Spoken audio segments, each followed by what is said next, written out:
Everyone, welcome to my channel commerce notes. आज हम इस वीडियो में बीकॉम सेकंड सेमेस्टर में जो आपका सब्जेक्ट है कॉर्पोरेट अकाउंटिंग, उसके सेक्शन ए के 5 मार्क्स के most important and must do question answers को इस वीडियो में डिटेल में कवर करेंगे। सो ये मैराथन वीडियो लेक्चर होगा जिसको आपको अच्छे से देख के जाना है एंड इसमें सारे थ्योरी क्वेश्चन आंसर जो कि 5 मार्क्स से आपसे पूछे जा सकते हैं या जो पूछे गए हैं वो सारे हम इस वीडियो में इन डिटेल करेंगे।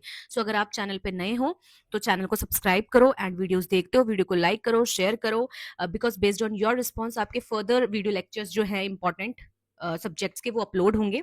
ठीक है, so based on your response further video lectures upload होंगे। ठीक है, तो आपको क्या करना है, टू वे कम्युनिकेशन रखनी है। ठीक है, ताकि पता लगता रहे एंड उसके बेसिस पे ही हम क्या है वीडियो लेक्चर्स अपलोड करें। ठीक है, एंड टेलीग्राम को ज्वाइन नहीं किया तो मेक श्योर आप टेलीग्राम को ज्वाइन कर लो, एटलीस्ट एग्जाम टाइम पे तो उसको ज्वाइन करो, बिकॉज कोई भी अपडेट होती है, कोई भी इन्फॉर्मेशन होती है, मैं वहां पे शेयर कर देती हूँ एंड बच्चे कमेंट सेक्शन में पूछते हैं। So for updated information you can join Telegram, जिसका लिंक इस वीडियो के डिस्क्रिप्शन बॉक्स में। एंड यस, इस सब्जेक्ट के section wise important theory question answers के नोट्स भी अवेलेबल है। अगर किसी को बाय करने हैं तो आप टेलीग्राम को ज्वाइन कर सकते हैं, वहां आपको डिटेल्स प्रोवाइड कर दी जाती है how to buy the notes. Okay, तो जैसे कि आपको पता है कि सेक्शन ए में आपको दो थ्योरी जैसे कि आपको पता है कि सेक्शन ए में आपको दो थ्योरी के क्वेश्चन पूछे जाते हैं। ठीक है, और 10 मार्क्स के होते हैं ये।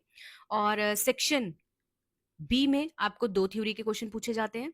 ठीक है, एंड यहाँ 15 मार्क्स के होते हैं ये। ठीक है, एंड उसके बाद सेक्शन सी में भी आपको क्या पूछे जाते हैं, दो थ्योरी के क्वेश्चन पूछे जाते हैं और ये भी क्या होते हैं, 15 मार्क्स के होते हैं। तो सेक्शन सी में भी आपको दो थ्योरी के क्वेश्चन पूछे जाते हैं। ठीक है, अब यहाँ से आपके 30 मार्क्स हो गए, यहाँ से आपके 30 मार्क्स हो गए और यहाँ से आपके 10 मार्क्स हो गए। दैट मीन्स 70 मार्क्स की मिनिमम आपको थ्योरी पूछी जाती है। तो आप इस अकॉर्डिंगली प्रिपेयर कर सकते हैं एंड बाकी प्रैक्टिकल क्वेश्चन आंसर्स भी आपको करके जाने हैं। एंड प्रैक्टिकल क्वेश्चन आंसर्स भी हमने बहुत सारे चैप्टर के numerical question answers with solution, जो कि जिस टाइप के क्वेश्चन बहुत ज्यादा पूछे जाते हैं वो इस चैनल पे ऑलरेडी किए हुए हैं और कर रहे हैं। तो आपको क्या करना है, आप मेंबरशिप वाले ऑप्शन में जाके उन्हें देख सकते हो जिनको न्यूमेरिकल वाले क्वेश्चंस करने हैं। ठीक है, तो चलिए अब हम स्टार्ट करते हैं अपनी वीडियो को। एंड 5 मार्क्स के क्वेश्चन होंगे जिसके लिए आपको कितने पेजेस में लिखना होता है आंसर, 2 पेजेस में। एंड क्या होता है ना कि लास्ट में ना जब बच्चों के पास 20 मिनट्स बच जाते हैं या 30 मिनट्स बच जाते हैं, वो तब आते हैं सेक्शन ए में। ठीक है, सो देखो आप ना मिनिमम 20 या 15 मार्क्स में सेक्शन ए को कर सकते हो पूरा अटेम्प्ट, क्योंकि आपको 6 क्वेश्चन में से 4 क्वेश्चन करने होते हैं और ये 4 क्वेश्चन में भी क्या है, एक क्वेश्चन आपको 2 पेज में करना होता है। दैट मीन्स आपको 8 पेज भरने हैं और 8 पेज आप इजीली कर सकते हो। वाई, आप डायग्राम बना के आओगे, आप कंक्लूजन लिख के आओगे, आप मीनिंग लिख के आओगे। ठीक है, आपको प्रेजेंटेशन अच्छी रखनी है कि कम टाइम में आप अटेम्प्ट भी पूरा कर लो, क्योंकि देखो अटेम्प्ट करोगे तभी मार्क्स मिलेंगे। आपने एक क्वेश्चन बहुत अच्छे से अटेम्प्ट कर लिया तो आपको मैक्सिमम कितने मार्क्स मिल जाएंगे, 15 में से, है ना। बट हाँ, अगर आप पूरे के पूरे पूरा क्वेश्चन पेपर अटेम्प्ट करोगे तो आपको क्या है, जो मार्क्स है वो हर एक क्वेश्चन से मिलेंगे। तो ये चीज आपको याद रखनी है। क्वेश्चन 4 के 4 करके आने हैं और कम टाइम में हो जाते हैं, 8 पेजेस भर जाते हैं बहुत कम टाइम में, डायग्राम्स वगैरह अगर आप बना के आओ तो। ठीक है, तो सबसे पहला क्वेश्चन है हमारा, explain in detail the difference between partial underwriting and complete underwriting. तो अंडरराइटिंग वाला जो चैप्टर है, अंडरराइटर्स वाला, वहां से ये क्वेश्चन पूछा गया है। तो चलिए, जब भी डिफरेंस का क्वेश्चन आता है तो मैंने आपको बताया है, जो भी दो टर्म्स के बीच में डिफरेंस पूछा है, फर्स्टली आपको उनका क्या लिखना होता है, मीनिंग, फिर उनका इस फॉर्मेट में डिफरेंस देना होता है और लास्ट में आप कंक्लूजन लिख के आ सकते हैं। ठीक है, एंड डिफरेंस वाले क्वेश्चन ना बहुत कम टाइम में आप अटेम्प्ट भी कर सकते हो, क्योंकि आपको क्या, एक तो पेजेस भर जाते हैं, आपको टेबल बनाना है और क्या, फिर आप लिखते हो तो वो पेजेस जल्दी जल्दी भर जाते हैं, 2 पेज बहुत इजीली भर जाते हैं। तो डिफरेंस वाले क्वेश्चन आप ज्यादा अटेम्प्ट करो ताकि क्या है, जल्दी हो जाए। ठीक है, अगर बाकी जो करना है आपको वो आप अपने एंड से कर सकते हैं। अब देखो पार्शियल अंडरराइटिंग क्या होता है, ये ना एक ऐसा अरेंजमेंट है जहां पे जो अंडर राइटर्स होते हैं वो अग्री कर जाते हैं कि हम अंडर राइट करेंगे सिर्फ only a part of total issue of shares और डिबेंचर्स। देखो क्या होता है ना, एक कंपनी है, अब हम कंपनी क्या करती है, इशू करती है शेयर्स को, है ना। अब अगर वो यहाँ पे क्या कर रही है, इशू कर रही है शेयर्स को, तो इन दैट सिनेरियो कंपनी को ना ये अश्योरिटी चाहिए कि यार हमारा जो ये इशू है ना, ये सक्सेसफुल हो जाए, सारे के सारे शेयर्स क्या है, सब्सक्राइब हो जाए, या एटलीस्ट 90% क्या है, ये सब्सक्राइब हो जाए, है ना। कंपनी को ये इंश्योर करना होता है, क्योंकि देखो कॉस्ट लग रही है, सब कुछ लग रहा है, पैसे उसको चाहिए। अब यहाँ पे ना अंडर राइटर्स आते हैं। ठीक है, यहाँ पे कौन होते हैं, अंडर राइटर्स। अंडर राइटर्स ना इनको क्या है, श्योरिटी देते हैं। अंडर राइटर इनको क्या है, ये श्योरिटी देते हैं कि अगर आपके शेयर्स सारे के सारे नहीं सब्सक्राइब हुए तो हम उन शेयर्स को लेंगे। ठीक है, इससे होगा क्या, जो कंपनी है वो भी इंश्योर हो गई, उसको भी एश्योरेंस मिल गई क्या कि चलो यार सारा सब्सक्राइब तो हो ही जाएगा। अब यहाँ अंडरराइटर्स का क्या फायदा है, वो इसके बदले क्या है फीस लेते हैं, ठीक है, अपनी कमीशन लेते हैं, ओके, एंड इनको फंड्स मिल जाते हैं, किनको, कंपनी को। सो देखो अब ना इनके बीच में डीलिंग किस किस टाइप की हो सकती है वो आपसे पूछा है। एक पार्शियल अंडरराइटिंग हो सकती है, एक कंप्लीट अंडरराइटिंग हो सकती है। पार्शियल अंडरराइटिंग में बोला कि ये जो अंडरराइटर्स है पहले बोल देते हैं कि हम ना जो भी टोटल इशू आप कर रहे हो, जो भी टोटल इशू कर रहे हो उसका सिर्फ पार्ट कुछ परसेंट ही क्या करेंगे, अंडरराइट करेंगे, ले लेंगे, ठीक है। फिर बाकी का बचा, तो जो बाकी का बचा है वो कंपनी ही बेयर करेगी रिस्क रिमेनिंग पोर्शन का, अगर वो सब्सक्राइब नहीं हुआ तो, ठीक है, तो वो सारा रिस्क फिर कंपनी का ही आ जाता है। नेक्स्ट है कंप्लीट अंडरराइटिंग। ये क्या है, एक ऐसी अरेंजमेंट है जहां पे जो ये अंडरराइटर्स हैं ये गारंटी देते हैं कि हम एंटायर इशू की गारंटी दे रहे हैं कि अगर मान लो 50% ही सब्सक्राइब हुआ है तो 50% ये सब्सक्राइब करेंगे, अगर 90% हुआ है सब्सक्राइब तो ये 10% करेंगे, अगर 80% सब्सक्राइब हुआ है तो ये 20% करेंगे। मतलब इन्होंने पूरी एश्योरेंस दे दी है कि जितना कम पड़ेगा हम क्या करने वाले हैं, वो सब्सक्राइब कर लेंगे, ठीक है।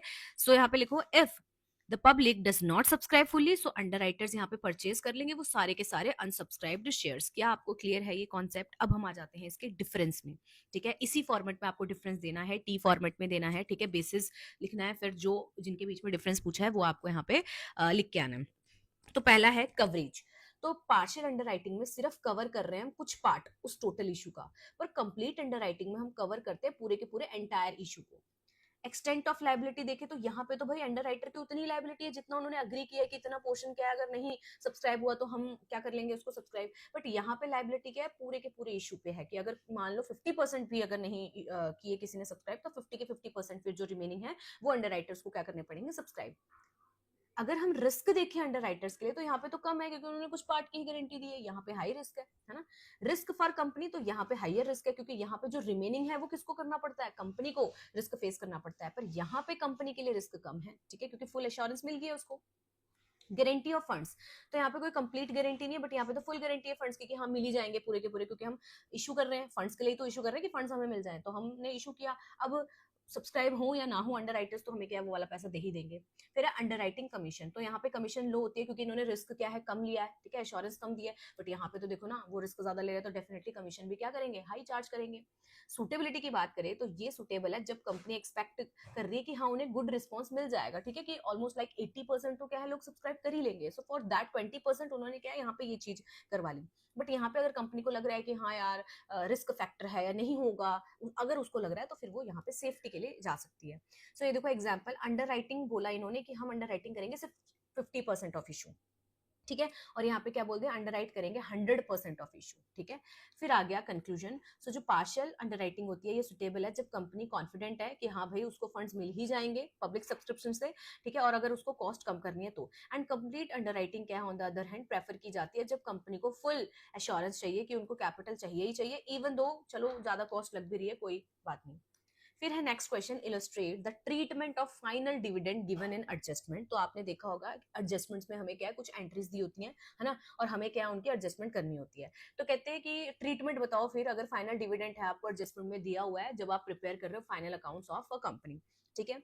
तो चलिए देखो, जो फाइनल डिविडेंड है ना वो क्या है, is the profit distribution to share holder. Obviously बात है डिविडेंड क्या होता है, जो शेयर होल्डर को दिया जाता है प्रॉफिट अगर हुआ है कंपनी को, तो है ना। अब देखो क्या लिखा है, final dividend is the profit distributed to share holder after the end of the financial year. Final dividend है ना, तो after the end of financial year जो दिया जाता है डिविडेंड शेयर होल्डर्स को, उसे हम क्या कहते हैं, फाइनल डिविडेंड। अगर ये एडजस्टमेंट में दिया है तो इसको हम, इसकी जो ट्रीटमेंट होती है डिपेंड करती है अकाउंटिंग मेथड कौन सा आप फॉलो करते हो। तो पहला आ गया ट्रेडिशनल मेथड। इसके अकॉर्डिंग जो फाइनल डिविडेंड है उसे हम ट्रीट करते हैं कि ये एप्रोप्रिएशन ऑफ प्रॉफिट है, ठीक है। इसको कंसीडर किया जाता है कि ये एक एडजस्टिंग आइटम है, एप्रोप्रिएशन ऑफ प्रॉफिट है, ठीक है। तो जनरल एंट्री क्या होगी, P and L appropriation account debit to propose dividend, ठीक है। अब ट्रीटमेंट इन फाइनल अकाउंट्स पूछा है तो यहाँ देखो profit and loss appropriation account में क्या होगा, इसे हम शो करेंगे डेबिट साइड, ठीक है, क्योंकि प्रॉफिट रिड्यूस होगा क्योंकि हमें प्रॉफिट से निकाल के देना है इनको डिविडेंड। और बैलेंस शीट में इसको कहाँ शो करते हैं, इसे शो करते हैं अंडर करंट लाइबिलिटी क्योंकि ये प्रपोज्ड डिविडेंड है जो कि क्या है दे देना है आपको फाइनली। एग्जाम्पल देखो, प्रॉफिट है 1 लाख का और फाइनल डिविडेंड है 20,000 का, तो इसका इफेक्ट क्या पड़ेगा अगर एडजस्टमेंट में दिया है। पहले तो जो ये 20,000 है, इसको आप डेबिट कर दोगे, ठीक है। और जो 20,000 है इसको लाइबिलिटी के तौर पे भी दिखाओगे, करंट लाइबिलिटी के। हाँ, एग्जाम्पल आप देख सकते हो, 1 लाख का प्रॉफिट है, ठीक है, और फाइनल डिविडेंड कितना है, 20,000 का। तो ये क्या है, डेबिट हो जाएगा। देन जो प्रॉफिट अवेलेबल है वो कितना रह जाएगा, 80,000। तो प्रॉफिट रिड्यूस हो गया और कितना रह गया, 80,000। एंड जो 20,000 का आपको डिविडेंड पे करना है, इसको आप करंट लाइबिलिटी में क्या है, दिखाओगे, ठीक है। अब अगर हम मॉडर्न मेथड के अकॉर्डिंग देखें, Indian accounting standard and new treatment के अकॉर्डिंग देखें, तो क्या कॉन्सेप्ट है इसका, कि जो फाइनल डिविडेंड है इसे बोलते हैं नॉन एडजस्टिंग इवेंट है, ठीक है, इसीलिए इसको रिकॉर्ड नहीं करते अनटिल ये अप्रूव्ड ना हो जाए एनुअल जनरल मीटिंग में, ठीक है। तो जनरल एंट्रीज की नहीं होगी करंट ईयर में। तो ट्रीटमेंट क्या है फाइनल अकाउंट्स में, कि पीएनएल में तो कोई हम इसका इफेक्ट नहीं दिखाएंगे और बैलेंस शीट में भी इसको शो नहीं करते हैं लाइबिलिटी के तौर पे, बल्कि इसको हम नोट्स टू अकाउंट्स में क्या है दिखाएंगे, डिविडेंड इज ओनली डिस्क्लोज यहाँ पे बताएंगे, ठीक है। सो एग्जाम्पल देख लेते हैं, सेम एग्जाम्पल है, प्रॉफिट 1 लाख का है, फाइनल डिविडेंड 20,000 का है, स्टिल प्रॉफिट 1 लाख के ही रहेंगे, रिड्यूस नहीं करेंगे उसको, 80,000 नहीं दिखाएंगे डिविडेंड को माइनस करने के बाद।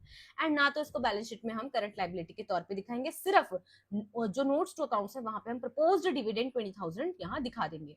सो क्या हम कंक्लूजन यहाँ पे अब समझ सकते हैं कि जो ट्रेडिशनल मेथड है वहां पे फाइनल डिविडेंड को एडजस्टिंग आइटम माना जाता था और फिर उतने से प्रॉफिट रिड्यूस हो जाता था और उसको करंट लाइबिलिटी दिखा देते थे। पर जो मॉडर्न मेथड है उसमें हम इसे रिकॉर्ड नहीं करते पीएनएल अकाउंट में करंट ईयर में, एंड इसको सिर्फ डिस्क्लोज करते नोट्स टू अकाउंट्स में, ठीक है। So this is the summary, you can read. Now the next question is discuss the difference between capital reserve and reserve capital. ये आप क्लास 11th में डिटेल में पढ़ के आए हैं, क्लास 12th में भी आपने पढ़ा है कि कैपिटल रिजर्व क्या होता है और रिजर्व कैपिटल क्या होती है। तो देखो, कैपिटल रिजर्व तो वो रिजर्व होता है जो हम क्रिएट करते हैं जब हमें कैपिटल प्रॉफिट हुए हैं, ठीक है। मान लो कि फॉर एग्जाम्पल एक एसेट है, को बेच के आपको क्या है, गेन हो गया है ना, तो कैपिटल प्रॉफिट हो गया। कैपिटल प्रॉफिट हो गए तो उसके लिए आपने कैपिटल रिजर्व बना दिया। तो कैपिटल रिजर्व क्रिएट किया जाता है उन प्रॉफिट से जो कि कैपिटल प्रॉफिट होते हैं, जो कि नॉर्मल बिजनेस ऑपरेशंस से नहीं हुए हैं आपको फायदे, ठीक है। जैसे फॉर एग्जांपल आपका लैपटॉप बेचने का बिजनेस था, अब आपने क्या किया, कोई अपना ऐसे जो नॉर्मल बिजनेस नहीं है उसके अलावा कोई चीज बेची और उसमें क्या है, प्रॉफिट हो गया आपको। लाइक आपने फिक्स एसेट्स को सेल कर दिया, आपका कोई फर्नीचर पड़ा था उसको सेल कर दिया। तो क्या आपका जो बिजनेस था वो फर्नीचर को सेल करने का था? आंसर इज नो, लैपटॉप को सेल करने का था। तो आपने अपने बिजनेस में क्या किया, एक फिक्स्ड एसेट को सोल्ड कर दिया। अब वो था 10,000 का और आपने उसको 12,000 में क्या कर दिया, बेच दिया, तो 2,000 का प्रॉफिट हुआ। तो इस प्रॉफिट से जो रिजर्व बनते हैं वो होते हैं कैपिटल रिजर्व, ठीक है। तो देखो, जैसे यहाँ पे दे रखा है such as profit on sales of fixed asset, share premium etcetera. तो ये अवेलेबल नहीं होते डिविडेंड डिस्ट्रीब्यूशन के लिए, ठीक है। इनमें से आप डिविडेंड को पे नहीं कर सकते हो। अब आते हैं रिजर्व कैपिटल। तो रिजर्व कैपिटल तो हम शेयर कैपिटल में पढ़ते हैं। रिजर्व कैपिटल वो पार्ट है अनकॉल्ड शेयर कैपिटल का, ठीक है, जो कंपनी ने डिसाइड किया है कि वो अभी कॉल नहीं करेंगी, शेयर होल्डर्स से नहीं मंगवाएंगी except at the time of winding up of the company. तो देखो, ये ना रिजर्व कैपिटल है जो कि अभी कॉल नहीं हुई है, ठीक है, अभी मंगाई ही नहीं है हमने शेयर होल्डर से, उन्हें हमने कॉल ही नहीं किया कि इतना पैसा क्या है दे दो, ठीक है। तो uncalled capital is a keyword, ठीक है, रिजर्व कैपिटल का। सो यहाँ पे यही लिखा हुआ है और डिफरेंस हम पढ़ लेते हैं अब यहाँ पे। तो देखो, मीनिंग में अगर हम देखें तो कैपिटल रिजर्व क्या है, वो रिजर्व जो हम क्रिएट कर रहे हैं कैपिटल प्रॉफिट से, ठीक है। एंड ये एक रिजर्व है और इसके सोर्सेज क्या है, कोई भी आपने फिक्स एसेट्स वगैरह बेच दिया तो वहां से कैपिटल गेन हुआ, कैपिटल गेन हुआ तो कैपिटल रिजर्व बन गए, ठीक है। एंड इसका पर्पस क्या होता है, क्योंकि ये मतलब स्ट्रेंथन दिखाता है आपके फाइनेंशियल पोजीशन को। And availability for dividend, so answer is no, इसमें से आप क्या डिविडेंड पे नहीं करते हो। एंड अगर यूज देखें तो इसको यूज कर सकते हो राइट ऑफ करने के लिए, कोई कैपिटल लॉस अगर आपको हो गया या फिर जब इशू किया आपने बोनस शेयर्स, तो वहां उस पर्पस के लिए इसको यूज करते हैं। बट अगर हम कैपिटल रिजर्व तो पढ़ लिया हमने, बट अगर हम रिजर्व कैपिटल देखें तो रिजर्व कैपिटल तो वो पार्ट है जो कि अभी आपने कॉल ही नहीं किया, ठीक है। और नेचर देखे तो it is a proportion of share capital, ये किसका पार्ट है, शेयर कैपिटल का पार्ट है ये। इसका सोर्स क्या होता है, क्योंकि अभी हमने कॉल ही नहीं किया। एंड इसे हम कब, इसका पर्पस क्या होता है, इसे यूज किया जाता है only during winding up. And availability देखे तो ये अवेलेबल नहीं होता डिविडेंड के लिए। उसके बाद यूज क्या है, इसे यूज किया जाता है अगर हमें आगे जाके वाइंड अप हो रहा है वो कंपनी का, वाइंडिंग अप हो रही है कंपनी, तो अगर आपको क्रेडिटर्स को अमाउंट पे करनी है तो आप शेयर होल्डर से क्या है, अनकॉल्ड अमाउंट को मंगा सकते हो, ठीक है। देन क्रिएशन देखे तो इसे तो क्रिएट कर रहे हैं कैसे, कि जो भी आपको प्रॉफिट हुआ था उसमें से आपने क्या है, रिजर्व में डाल दिया अमाउंट, ठीक है। और इसे कैसे क्रिएट किया जाता है, पास करके एक स्पेशल रेजोल्यूशन। अगर अकाउंटिंग एंट्री देखे तो इसे अपेयर किया जाता है रिजर्व्स में, ठीक है। बैलेंस शीट में जो रिजर्व होता है ना उस वाले में दिखाते हैं इसको। एंड इसे शो नहीं करते, ठीक है, एज अ रिजर्व, ठीक है। इसे शो किया जाता है नोट्स या फिर शेयर कैपिटल, ठीक है। तो ये रहा कंक्लूजन, कैपिटल रिजर्व क्रिएट किए जाते हैं कैपिटल प्रॉफिट से, जो कि स्ट्रेंथन करते हैं आपके फाइनेंशियल पोजीशन को। वेयर एज अगर हम रिजर्व कैपिटल देंगे तो वो पोर्शन है अनकॉल्ड कैपिटल का, जो कि अभी आपने साइड में रखा है, आप इसको वाइंडिंग अप के टाइम पे क्या है यूज करने वाले हो, कॉल करने वाले हो और पैसा मंगाओगे, और अगर आपको पेमेंट देनी है तो दे दोगे, ठीक है। Now next question is what do you mean by firm underwriting. तो फर्म अंडरराइटिंग क्या होती है, ये आपसे पूछा गया है, वेरी इजी क्वेश्चन है and this is very important question, ठीक है, बहुत बार पूछा जाता है और पूछे जाने के चांसेस है, तो इसको अच्छे से आपको करके जाना है, और अभी तक वीडियो लाइक नहीं किया तो वीडियो को लाइक भी करना है, ठीक है। तो चलो देखो, फर्म अंडरराइटिंग का मतलब ये भी क्या है, एक अग्रीमेंट होगा, ठीक है। क्या अग्रीमेंट होगा, इसके अंदर ना जो अंडर राइटर्स होते हैं वो क्या है, undertakes to purchase a fixed number of shares और debentures of a company irrespective of public subscription. तो देखो जो फर्म अंडर राइटिंग होती है ना, ये सबसे पहले एक एग्रीमेंट होता है, जिसके अंदर ना जो अंडर राइटर्स होते हैं वो बोलते हैं कि हम परचेज करेंगे फिक्स्ड नंबर ऑफ शेयर्स या फिर डिबेंचर्स कंपनी के, ठीक है, नो मैटर पब्लिक सब्सक्रिप्शन कितनी है। सो इस टाइप ऑफ अंडरराइटिंग में जो अंडरराइटर्स होते हैं ये क्या है, पहले से ही बता देते हैं और अनकंडीशनल कमिटमेंट दे देते हैं कि हम एक स्पेसिफाइड नंबर ऑफ सिक्योरिटीज क्या है, खरीदने वाले हैं, परचेज करने वाले हैं। अब ये ऑब्लिगेशन है जो हो जाती है, does not depend on whether the public subscribes fully, partially और even more than the issue. So therefore even if the entire issue is subscribe by the public, जो अंडर राइटर है वो स्टिल रिक्वायर्ड होता है उनको कि वो purchase करेंगे अग्रीड नंबर ऑफ शेयर, ठीक है, अंडर फर्म अंडर राइटिंग। अगर जो शेयर है वो फुल्ली सब्सक्राइब नहीं है तो अंडर राइटर्स क्या है, वो will have take both firm underwriting shares भी and unsubscribed shares भी क्या है वो ले लेंगे, जो भी एग्रीमेंट हुआ है आपके बीच में। Hence जो फर्म अंडरराइटिंग है वो ये इंश्योर करती है कि चलो सर्टेन पोर्शन ऑफ इशू हमेशा क्या है, सब्सक्राइब रहेगा ही रहेगा, एंड जो अंडरराइटर्स लाइबिलिटी है वो यहाँ फिक्स्ड रहती है और कंपलसरी होती है, आपको खरीदने पड़ते हैं वो शेयर्स। इन नॉर्मल अंडरराइटिंग जो अंडरराइटर्स होते हैं वो बाय करते हैं शेयर्स ओनली अगर पब्लिक सब्सक्राइब नहीं करेगी शेयर्स को, ठीक है, वो नहीं बाय करेगी। बट फर्म अंडरराइटिंग में जो अंडरराइटर्स होते हैं वो बोलते हैं I will definitely take this share no matter क्या होगा, वो खरीदेंगे नहीं खरीदेंगे, ठीक है, कौन, पब्लिक। एग्जाम्पल देखो और क्लियर होगा, तो एग्जाम्पल से हम क्या इसको थोड़ा और समझते हैं। तो चलिए, एक कंपनी है, ठीक है, उसने इशू किए 10,000 के शेयर्स। अब अंडर राइटर अग्री हो गए कि हम क्या है, अग्री हो गए कि टू फर्म अंडरराइट 2,000 शेयर्स, तो कितने के लिए हुए, 2,000 शेयर्स के लिए हुए, ठीक है। अगर मान लो पब्लिक सारे के सारे 10,000 शेयर्स क्या करती है, खरीद लेती है, तो यहाँ अंडर राइटिंग में देखो, अब नॉर्मल अंडर राइटिंग में तो हो गया, बस उन्होंने खरीद लिए, सारे के सारे शेयर सब्सक्राइब हो गए, तो that's it. But firm under writing में अभी भी अंडर राइटर स्टिल बाय करेंगे 2,000 के शेयर्स। अगर मान लो पब्लिक क्या है 10,000 के शेयर्स नहीं बाय करती है, ठीक है, तो अंडर राइटर क्या है, बाय करेंगे बोथ। 2,000 जो उन्होंने प्रॉमिस किया था वो तो करेंगे ही करेंगे, ठीक है, प्लस जो पब्लिक ने सब्सक्राइब नहीं किया वो भी क्या है, सब्सक्राइब कर सकते हैं अगर रिक्वायर्ड है तो। मतलब यहाँ पे ये फिक्स्ड है कि इतना तो वो करने ही करने वाले हैं, ठीक है। अच्छा, तो यहाँ हम ये बोल सकते हैं कि फर्म अंडरराइटिंग का मतलब फिक्स्ड कमिटमेंट अंडर राइटर के थ्रू मिल रही है जो कंपनी को, कि आपको क्या है, इतना शेयर्स हम क्या है हमें देना पड़ेगा, हम आपसे खरीदेंगे, ठीक है, तो एक गारंटी है कि हम क्या है आपके शेयर्स को परचेज करेंगे। होप आपको ये समझ आया होगा। तो चलिए नेक्स्ट क्वेश्चन में चलते हैं, एंड जो नेक्स्ट क्वेश्चन है आपका वो है,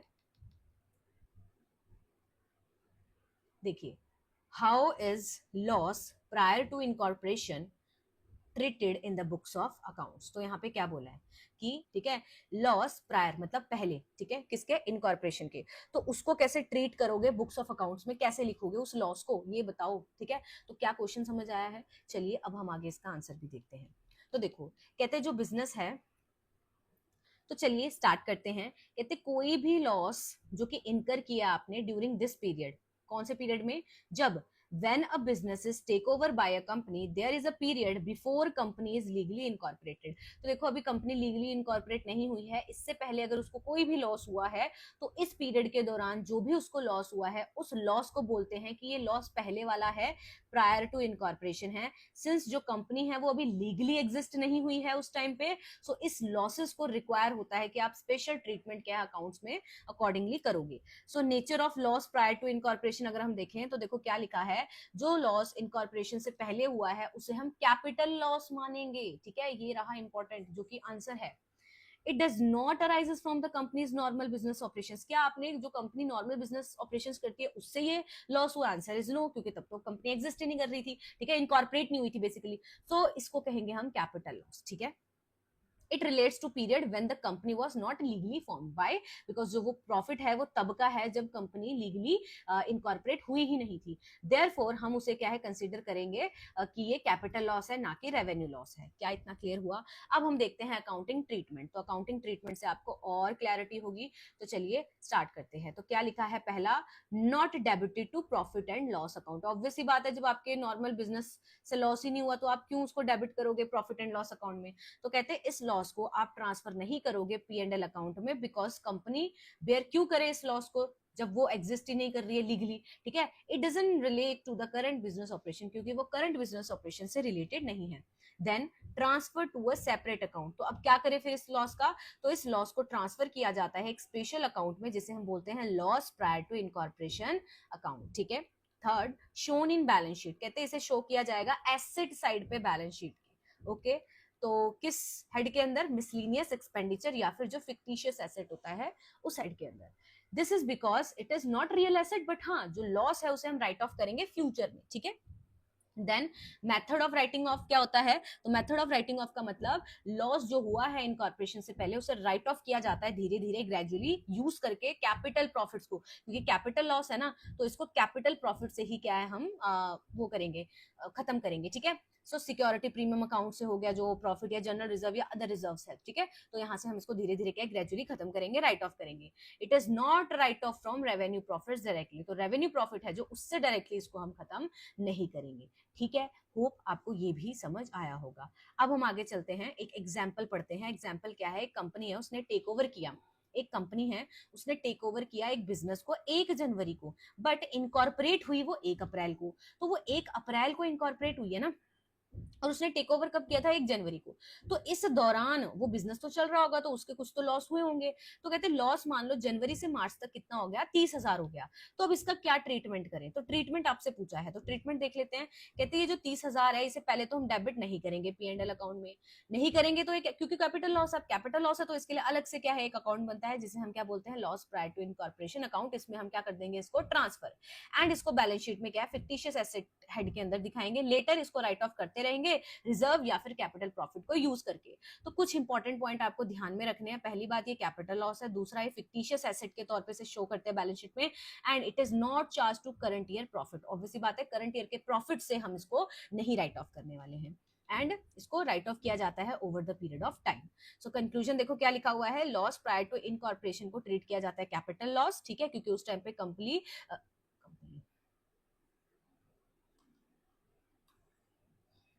क्योंकि उस टाइम पे कंपनी लीगली एग्जिस्ट नहीं हुई थी, तो इसीलिए हम प्रॉफिट एंड लॉस अकाउंट में इसको नहीं चार्ज करते हैं। इसको हम फिक्टिशियस एसेट के तौर पे दिखाते हैं बैलेंस शीट में, और राइट ऑफ करते हैं ग्रेजुअली कैपिटल प्रॉफिट और रिजर्व से, ठीक है? क्योंकि इससे ये इंश्योरिटी रहती है कि करेक्ट एंड फेयर प्रेजेंटेशन बनी रहे हमारे फाइनेंशियल स्टेटमेंट्स की। तो होप ये क्वेश्चन का आंसर भी आपको समझ आया होगा।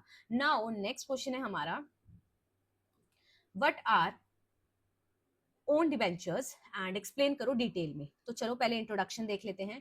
डिबेंचर्स क्या होते हैं? एक source of long term finance है, ठीक है? कि अगर आपको फाइनेंस चाहिए लंबे समय के लिए तो आप डिबेंचर्स के थ्रू पैसा इशू कर सकते हो। ये लॉन्ग टर्म बोरिंग होती है, लंबे समय के लिए कंपनी पैसा लेती है इसके थ्रू, ठीक है? समटाइम्स क्या होता है ना, after using debenture a company may decide to repurchase them from the open market before their maturity.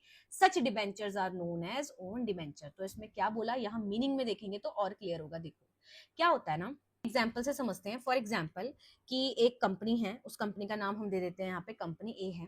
इस कंपनी ने ना टोटल डिबेंचर इशू किए 100, और जो फेस वैल्यू है, ठीक है, फेस वैल्यू है वो ₹1000 ईच है, ठीक है? 1000 ईच है, ओके? तो टोटल कितने हो गया? टोटल अगर अमाउंट देखें हम तो ₹1 लाख हो गया, ठीक है? अब हुआ क्या, अब मार्केट में मान लो जो डिबेंचर है ना उसका प्राइस कम हो गया है, और कितना है 950 हो गया है। 1000 की जगह कितना हो गया है? 950 हो गया है, ठीक है, मार्केट में। सो कंपनी ने क्या किया, कंपनी ने मान लो इसमें से 10 डिबेंचर्स क्या है 950 के खरीद लिए, ठीक है? 950 के खरीद लिए। अब होगा क्या, परचेज प्राइस क्या है 950, और उसने क्या है 10 डिबेंचर्स खरीद लिए, तो मतलब 9500, ठीक है? और अगर यही 10 डिबेंचर जो वैसे इनकी फेस वैल्यू कितनी थी 1000 थी, तो कितना था 10,000। तो यहाँ पे आप देख रहे हो कि 500 का 500 का क्या है कंपनी को यहाँ पे प्रॉफिट हुआ। तो जब कंपनी अपने ही डिबेंचर मार्केट से खरीद लेती है उसकी मैच्योरिटी से पहले, तो उसको कहते हैं ओन डिबेंचर। ठीक है, क्यों करा जाता है ये? देखो, इंटरेस्ट का बर्डन ना कम करना होता है, तो क्या है, उसने इतने खरीद लिया, अभी इस पे थोड़ी ना इंटरेस्ट दोबारा से देना पड़ेगा उसको, उसने खरीद लिए इतने। ठीक है, प्रॉफिट इसमें एक तो कमा ले रही है, दूसरा ये रीजन हो सकता है। एंड इसमें क्या है, डिबेंचर को कैंसिल भी कर सकती है वो, इनको क्या दोबारा खरीद के क्या है कैंसिल भी कर सकती है। और कभी कभी उसको अपना जो कैपिटल स्ट्रक्चर होता है उसको इंप्रूव करना होता है, तो डेट बर्डन ज्यादा ना हो जाए, तो उस चीज के लिए भी इसे करा जाता है। ठीक है, अच्छा, इन डिबेंचर्स को, जो ये ओन डिबेंचर्स हैं, इसको कंपनी कैंसिल भी कर सकती है, एंड ये फ्यूचर में रीइश्यू भी क्या है उसको कर सकती है। ठीक है, तो इसको हम ये कह सकते हैं, जैसे हमने बायबैक ऑफ शेयर पढ़ा है ना, वैसे ही है कि ये बायबैक कर रही है अपने खुद के ही डिबेंचर्स को। ठीक है, तो चलिए नेचर देख लेते हैं। पहला, when a company purchase its own debenture, जब उसने क्या किया, अपने खुद के ही डिबेंचर्स क्या कर लिए, खरीद लिए। अब खरीद लिए तो उसने क्या है, इन्वेस्टमेंट के तौर पर यहाँ पे वो दिखाएगी। देन दिस इज बिकॉज जो कंपनी है वो होल्ड कर रही है अपने खुद के डिबेंचर, ठीक है, एक इन्वेस्टमेंट के तौर पर, तो ये क्या है, एक इन्वेस्टमेंट ही हो गई। अभी जो डिबेंचर्स है उसको आगे कैंसिल भी किया जा सकता है या रिटेन भी किया जा सकता है आगे रीसेल के लिए। रीजन क्या है, रीजन मैंने आपको बता दिया, लाइबिलिटी कम करने के लिए, जो डिबेंचर्स है उस पर इंटरेस्ट आपको देना ही देना है ना, तो उसको कम करने के लिए, इंटरेस्ट को सेव करने के लिए, अपना अगर मान लो उसके पास सरप्लस फंड है तो वो क्या करेगी, चलो डिबेंचर्स को ही रिपर्चेज कर लो। और प्रॉफिट कमाने के लिए, अभी मैंने आपको बताया कैसे क्या है प्रॉफिट होता है उसको।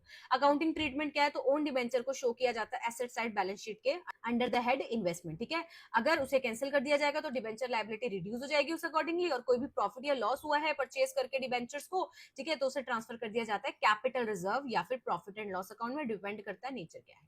एग्जांपल देख लो, ये मैंने आपको बता दिया, एक कंपनी है उसने इशू किए डिबेंचर्स 1 लाख के, लेटर उसने परचेज कर लिए 30,000 वर्थ के डिबेंचर्स मार्केट से 28,000 में, तो यहाँ उसका 2,000 का प्रॉफिट भी हो गया है। ठीक है, देन कुछ इंपॉर्टेंट पॉइंट, ओन डिबेंचर को क्या है कैंसिल नहीं कर सकते इमीडिएटली अनलेस डिसाइड ना हो, एंड इसे ट्रीट किया जाता है कंपनी की investment, and they can resold और कैंसिल, ये हमने पढ़ लिया, एंड परचेज में रिजल्ट प्रॉफिट या लॉस भी हो सकता है अगर आप अपने डिबेंचर्स को खरीद रहे हो मार्केट से। ठीक है, तो चलिए नेक्स्ट क्वेश्चन। नेक्स्ट क्वेश्चन है, what is the treatment of dividend and corporate dividend tax, ये पूछा है। एंड उसके बाद आपसे पूछा है कि while preparing final accounts of the company, तो आप बताओ इनका क्या ट्रीटमेंट होता है। ठीक है, तो देखो, जो डिविडेंड है वो क्या होता है, वो पोर्शन प्रॉफिट का जो कि हमें डिस्ट्रीब्यूट करना है इन द फॉर्म ऑफ डिविडेंड, किसको, शेयर होल्डर को। ठीक है, वाइल जो कॉर्पोरेट डिविडेंड टैक्स है जो पहले लगता था, ठीक है, रेप्लीकेबल वाज द टैक्स, वो टैक्स था ये जो कि पे किया जाता था कंपनी के द्वारा, किस पे, ऑन डिविडेंड डिक्लेयर, जो भी डिविडेंड वो डिक्लेयर कर रही है उस पे कुछ टैक्स देना पड़ता था कंपनी को, जिसे क्या बोलते थे, सीडीटी, कॉर्पोरेट डिविडेंड टैक्स। ठीक है, अब इनकी जो ट्रीटमेंट है फाइनल अकाउंट्स में, ये डिपेंड करती है कि कौन से अकाउंटिंग रूल्स हैं आप फॉलो कर रहे हो, and whether they are considered current obligations या कुछ और। तो चलिए देख लेते हैं। पहला, ट्रीटमेंट ऑफ डिविडेंड, तो एक होता है इंटरिम डिविडेंड। इंटरिम डिविडेंड है डिक्लेयर किया जाता है और पे किया जाता है ड्यूरिंग द ईयर, तो उसको ट्रीट करेंगे हम एक एक्सपेंस के तौर पे या एप्रोप्रिएशन ऑफ प्रॉफिट के तौर पे, क्योंकि आपको इसी साल क्या है उसको पे करना है। अकाउंटिंग ट्रीटमेंट क्या होगा, डेबिट कर दो पीएनएल में, ठीक है, एक्सपेंस है तो डेबिट कर दो। बैलेंस शीट में क्या है, इसको शो नहीं करेंगे एज लायबिलिटी, क्योंकि आप क्या है ऑलरेडी इसमें माइनस कर रहे हो और बता रहे हो कि हमने पे करा है। फाइनल डिविडेंड क्या होता है, ट्रेडिशनल मेथड के अकॉर्डिंग हमने पढ़ लिया कि इसको एप्रोप्रिएशन ऑफ प्रॉफिट मानते थे और करंट लायबिलिटी में दिखाते थे। ठीक है, ये हमने देखा था ना, पीएनएल से डेबिट कर देते थे और एंट्री ये रही। ठीक है, उसके बाद बैलेंस शीट में कहाँ दिखा रहे हैं उसको, करंट लायबिलिटीज में दिखा रहे हैं प्रपोज डिविडेंड के तौर पे लिख के। मॉडर्न मेथड हमने किया था, इसमें क्या नॉन एडजस्टिंग आइटम मानते हैं इसको और इसको रिकॉर्ड नहीं करते अकाउंट्स में, कोई जर्नल एंट्री नहीं होगी और लाइबिलिटी के तौर पे नहीं दिखाते, सिर्फ नोट्स अकाउंट्स में दिखाते हैं, ये तो हमने कर लिया है। अब देखो, पूछा था नेक्स्ट आपसे, ट्रीटमेंट बताओ कॉर्पोरेट डिविडेंड टैक्स का। तो यहाँ पे एक चीज आपको याद रखनी है कि जो ये कॉर्पोरेट डिविडेंड टैक्स है ये अब नहीं लगता है, ठीक है, स्टिल ये आपको क्वेश्चन पूछा गया है तो हम पढ़ रहे हैं। ऑन इंटरिम डिविडेंड अगर देखें तो जो कॉर्पोरेट डिविडेंड टैक्स है पे किया जाता था अलॉन्ग विद इंटरिम डिविडेंड, और इसका ट्रीटमेंट क्या होता था कि डेबिट करोगे पीएनएल अकाउंट में इसको, एंड इसको शो नहीं किया जाता था लायबिलिटी के तौर पे क्योंकि ऑलरेडी पेड है। अभी जैसा क्वेश्चन हमने किया वैसे ही है ये। ऑन फाइनल डिविडेंड अगर हम देखें तो ट्रेडिशनल मेथड के अकॉर्डिंग क्या है, वही सीडीटी को ट्रीट किया जाता था सिमिलर टू डिविडेंड, और एंट्री वही सेम जो भी हम पढ़ रहे हैं, और बैलेंस शीट में इसको हम करंट लायबिलिटी दिखाते थे।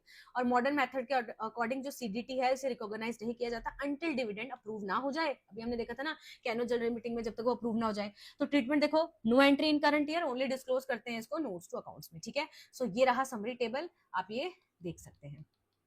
And this is the conclusion. Now the next question is, how is provision created on different classes of assets by a banking company? ठीक है, तो यूनिट 2 से आपके क्वेश्चंस अब स्टार्ट हो रहे हैं, तो आपको बताना है, तो चलो स्टार्ट करते हैं। According to RBI guidelines, according to RBI guidelines हर एक बैंक है उसे रिक्वायर्ड होता है कि वो क्लासिफाई करेगी इट्स एडवांस लोन, जो भी उसके एडवांस लोन है, इनटू डिफरेंट डिफरेंट कैटेगरीज में, बेस्ड ऑन कि कितना रिस्क है उस पर, कितना रिकवरी पोजीशन कैसी है उसकी। ऑन दिस बेसिस, इसके बेसिस पर अगर हम क्लासिफाई करें तो बैंक्स को क्रिएट करना पड़ता है प्रोविजंस, ताकि वो कवर कर सके जो भी पॉसिबल लॉसेस हैं। तो ये जो एडवांसेस है इसे क्लासिफाई किया है 4 कैटेगरी में। पहला आता है स्टैंडर्ड एसेट्स, फिर आते हैं सब स्टैंडर्ड एसेट्स, फिर आते हैं डाउटफुल एसेट्स, एंड फिर आते हैं लॉस एसेट्स। तो स्टैंडर्ड एसेट्स क्या होते हैं? ये वो एडवांसेस हैं which do not show any problem, इनमें हमें कोई नहीं प्रॉब्लम लग रही है, हमने ये दिए हुए हैं अमाउंट लोन के तौर पे, ठीक है, एंड हमें नहीं लग रहा कि हाँ भाई कुछ दिक्कत है, बस हमें ये पता है कि हाँ रिकवरी हो जाएगी। बोरोवर है जो वो रेगुलरली पे कर रहा है प्रिंसिपल अमाउंट भी और इंटरेस्ट पेमेंट भी इस पे, तो these are not non performing asset. तो ये नॉन परफॉर्मिंग एसेट नहीं है क्योंकि ये परफॉर्म कर रहे हैं, एंड इसमें सिर्फ नॉर्मल रिस्क होता है, ठीक है। प्रोविजन, तो कोई स्पेसिफिक प्रोविजन क्या है फॉर बैड डेट्स यहाँ पे रिक्वायर्ड नहीं होता है। However as per RBI guidance जो जनरल प्रोविजन है कितना 0.40% ऑफ टोटल स्टैंडर्ड एसेट्स उसको बनाना होता है। फिर आ गया सब स्टैंडर्ड एसेट्स, तो इसका अगर हम मीनिंग देखें तो ये सेट्स कौन से होते हैं जो कि 12 महीने तक के अभी परफॉर्म नहीं कर रहे हैं, मतलब वही कि इंटरेस्ट पेमेंट एंड ऑल में डिफॉल्ट हो रहा है, रिकवरी डाउटफुल है बट स्टिल पॉसिबल तो है, तो प्रोविजन क्या है इसमें 15% ऑफ वो जो भी आउटस्टैंडिंग अमाउंट है उसका आपको बनाना पड़ता है provision. Then doubtful debt, then है डाउटफुल एसेट्स। तो ये कौन से क्या होते हैं? तो ये एसेट्स वो हैं जो अभी भी एनपीए हैं, 12 महीने से ज्यादा हो गए हैं पर स्टिल ये अभी परफॉर्म नहीं कर रहे हैं। अब चांसेस ऑफ रिकवरी क्या है? बहुत कम हो रही है इसमें। सो इसका क्या है प्रोविजन? तो सबसे पहले अनसिक्योर्ड पोर्शन देखे तो 100% प्रोविजन रिक्वायर्ड होता है बनाना है, ठीक है। और अगर सिक्योर्ड पोर्शन देखे तो प्रोविजन डिपेंड करता है कि on the period for which assets जो कि रिमेन डाउटफुल हैं, ठीक है, जितने में वो डाउटफुल हैं। तो up to 1 year 25%, and 1 year से 3 year 40%, and more than 3 years तो 100% आपका प्रोविजन यहाँ बनाना पड़ता है। फिर आते हैं लॉस एसेट, नाम से पता लग रहा है कि वो एसेट हैं जो कि आइडेंटिफाई हो चुके हैं कि भाई ये मतलब अब रिकवर नहीं होंगे, ठीक है, एंड मतलब इसको आइडेंटिफाई कर लिया बैंक ने, ऑडिटर ने और आरबीआई ने कि भाई अब ये मतलब रिकवर नहीं होंगे एसेट्स, और इस पे अमाउंट भी नहीं मिलने वाली है, इंटरेस्ट भी नहीं मिलने वाला है, but the amount is not yet write off. So इसे कंसीडर किया जाता है कि ये टोटली इरिकवरेबल है। प्रोविजन क्या है? 100% प्रोविजन बनाओ, ठीक है। ऑल्टरनेटिवली जो एसेट्स हैं उसे कंप्लीटली राइट ऑफ करो। तो कंक्लूजन आपको बताया गया है, ये आप पढ़ सकते हैं। नेक्स्ट क्वेश्चन देख लेते हैं हम। What are the sweat equity shares, under what conditions can they be issued by a company? तो स्वेट इक्विटी शेयर्स क्या होता है? देखो इस सब्जेक्ट के ना हमने chapter wise important theory question answers किए हैं। जो बच्चे नए हैं तो वो डेफिनेटली जाके देख लें। इस वीडियो के डिस्क्रिप्शन बॉक्स में आपको प्लेलिस्ट का लिंक मिल जाएगा, वहां से जाके आप chapter wise important theory question answers देखो। अगर आप टोटली थ्योरी क्वेश्चंस करने जा रहे हो सो ये तो आपको करने ही करने हैं marathon video lectures, but make sure कि आपने चैप्टर वाइज भी इंपॉर्टेंट क्वेश्चन आंसर्स कर लिए हो।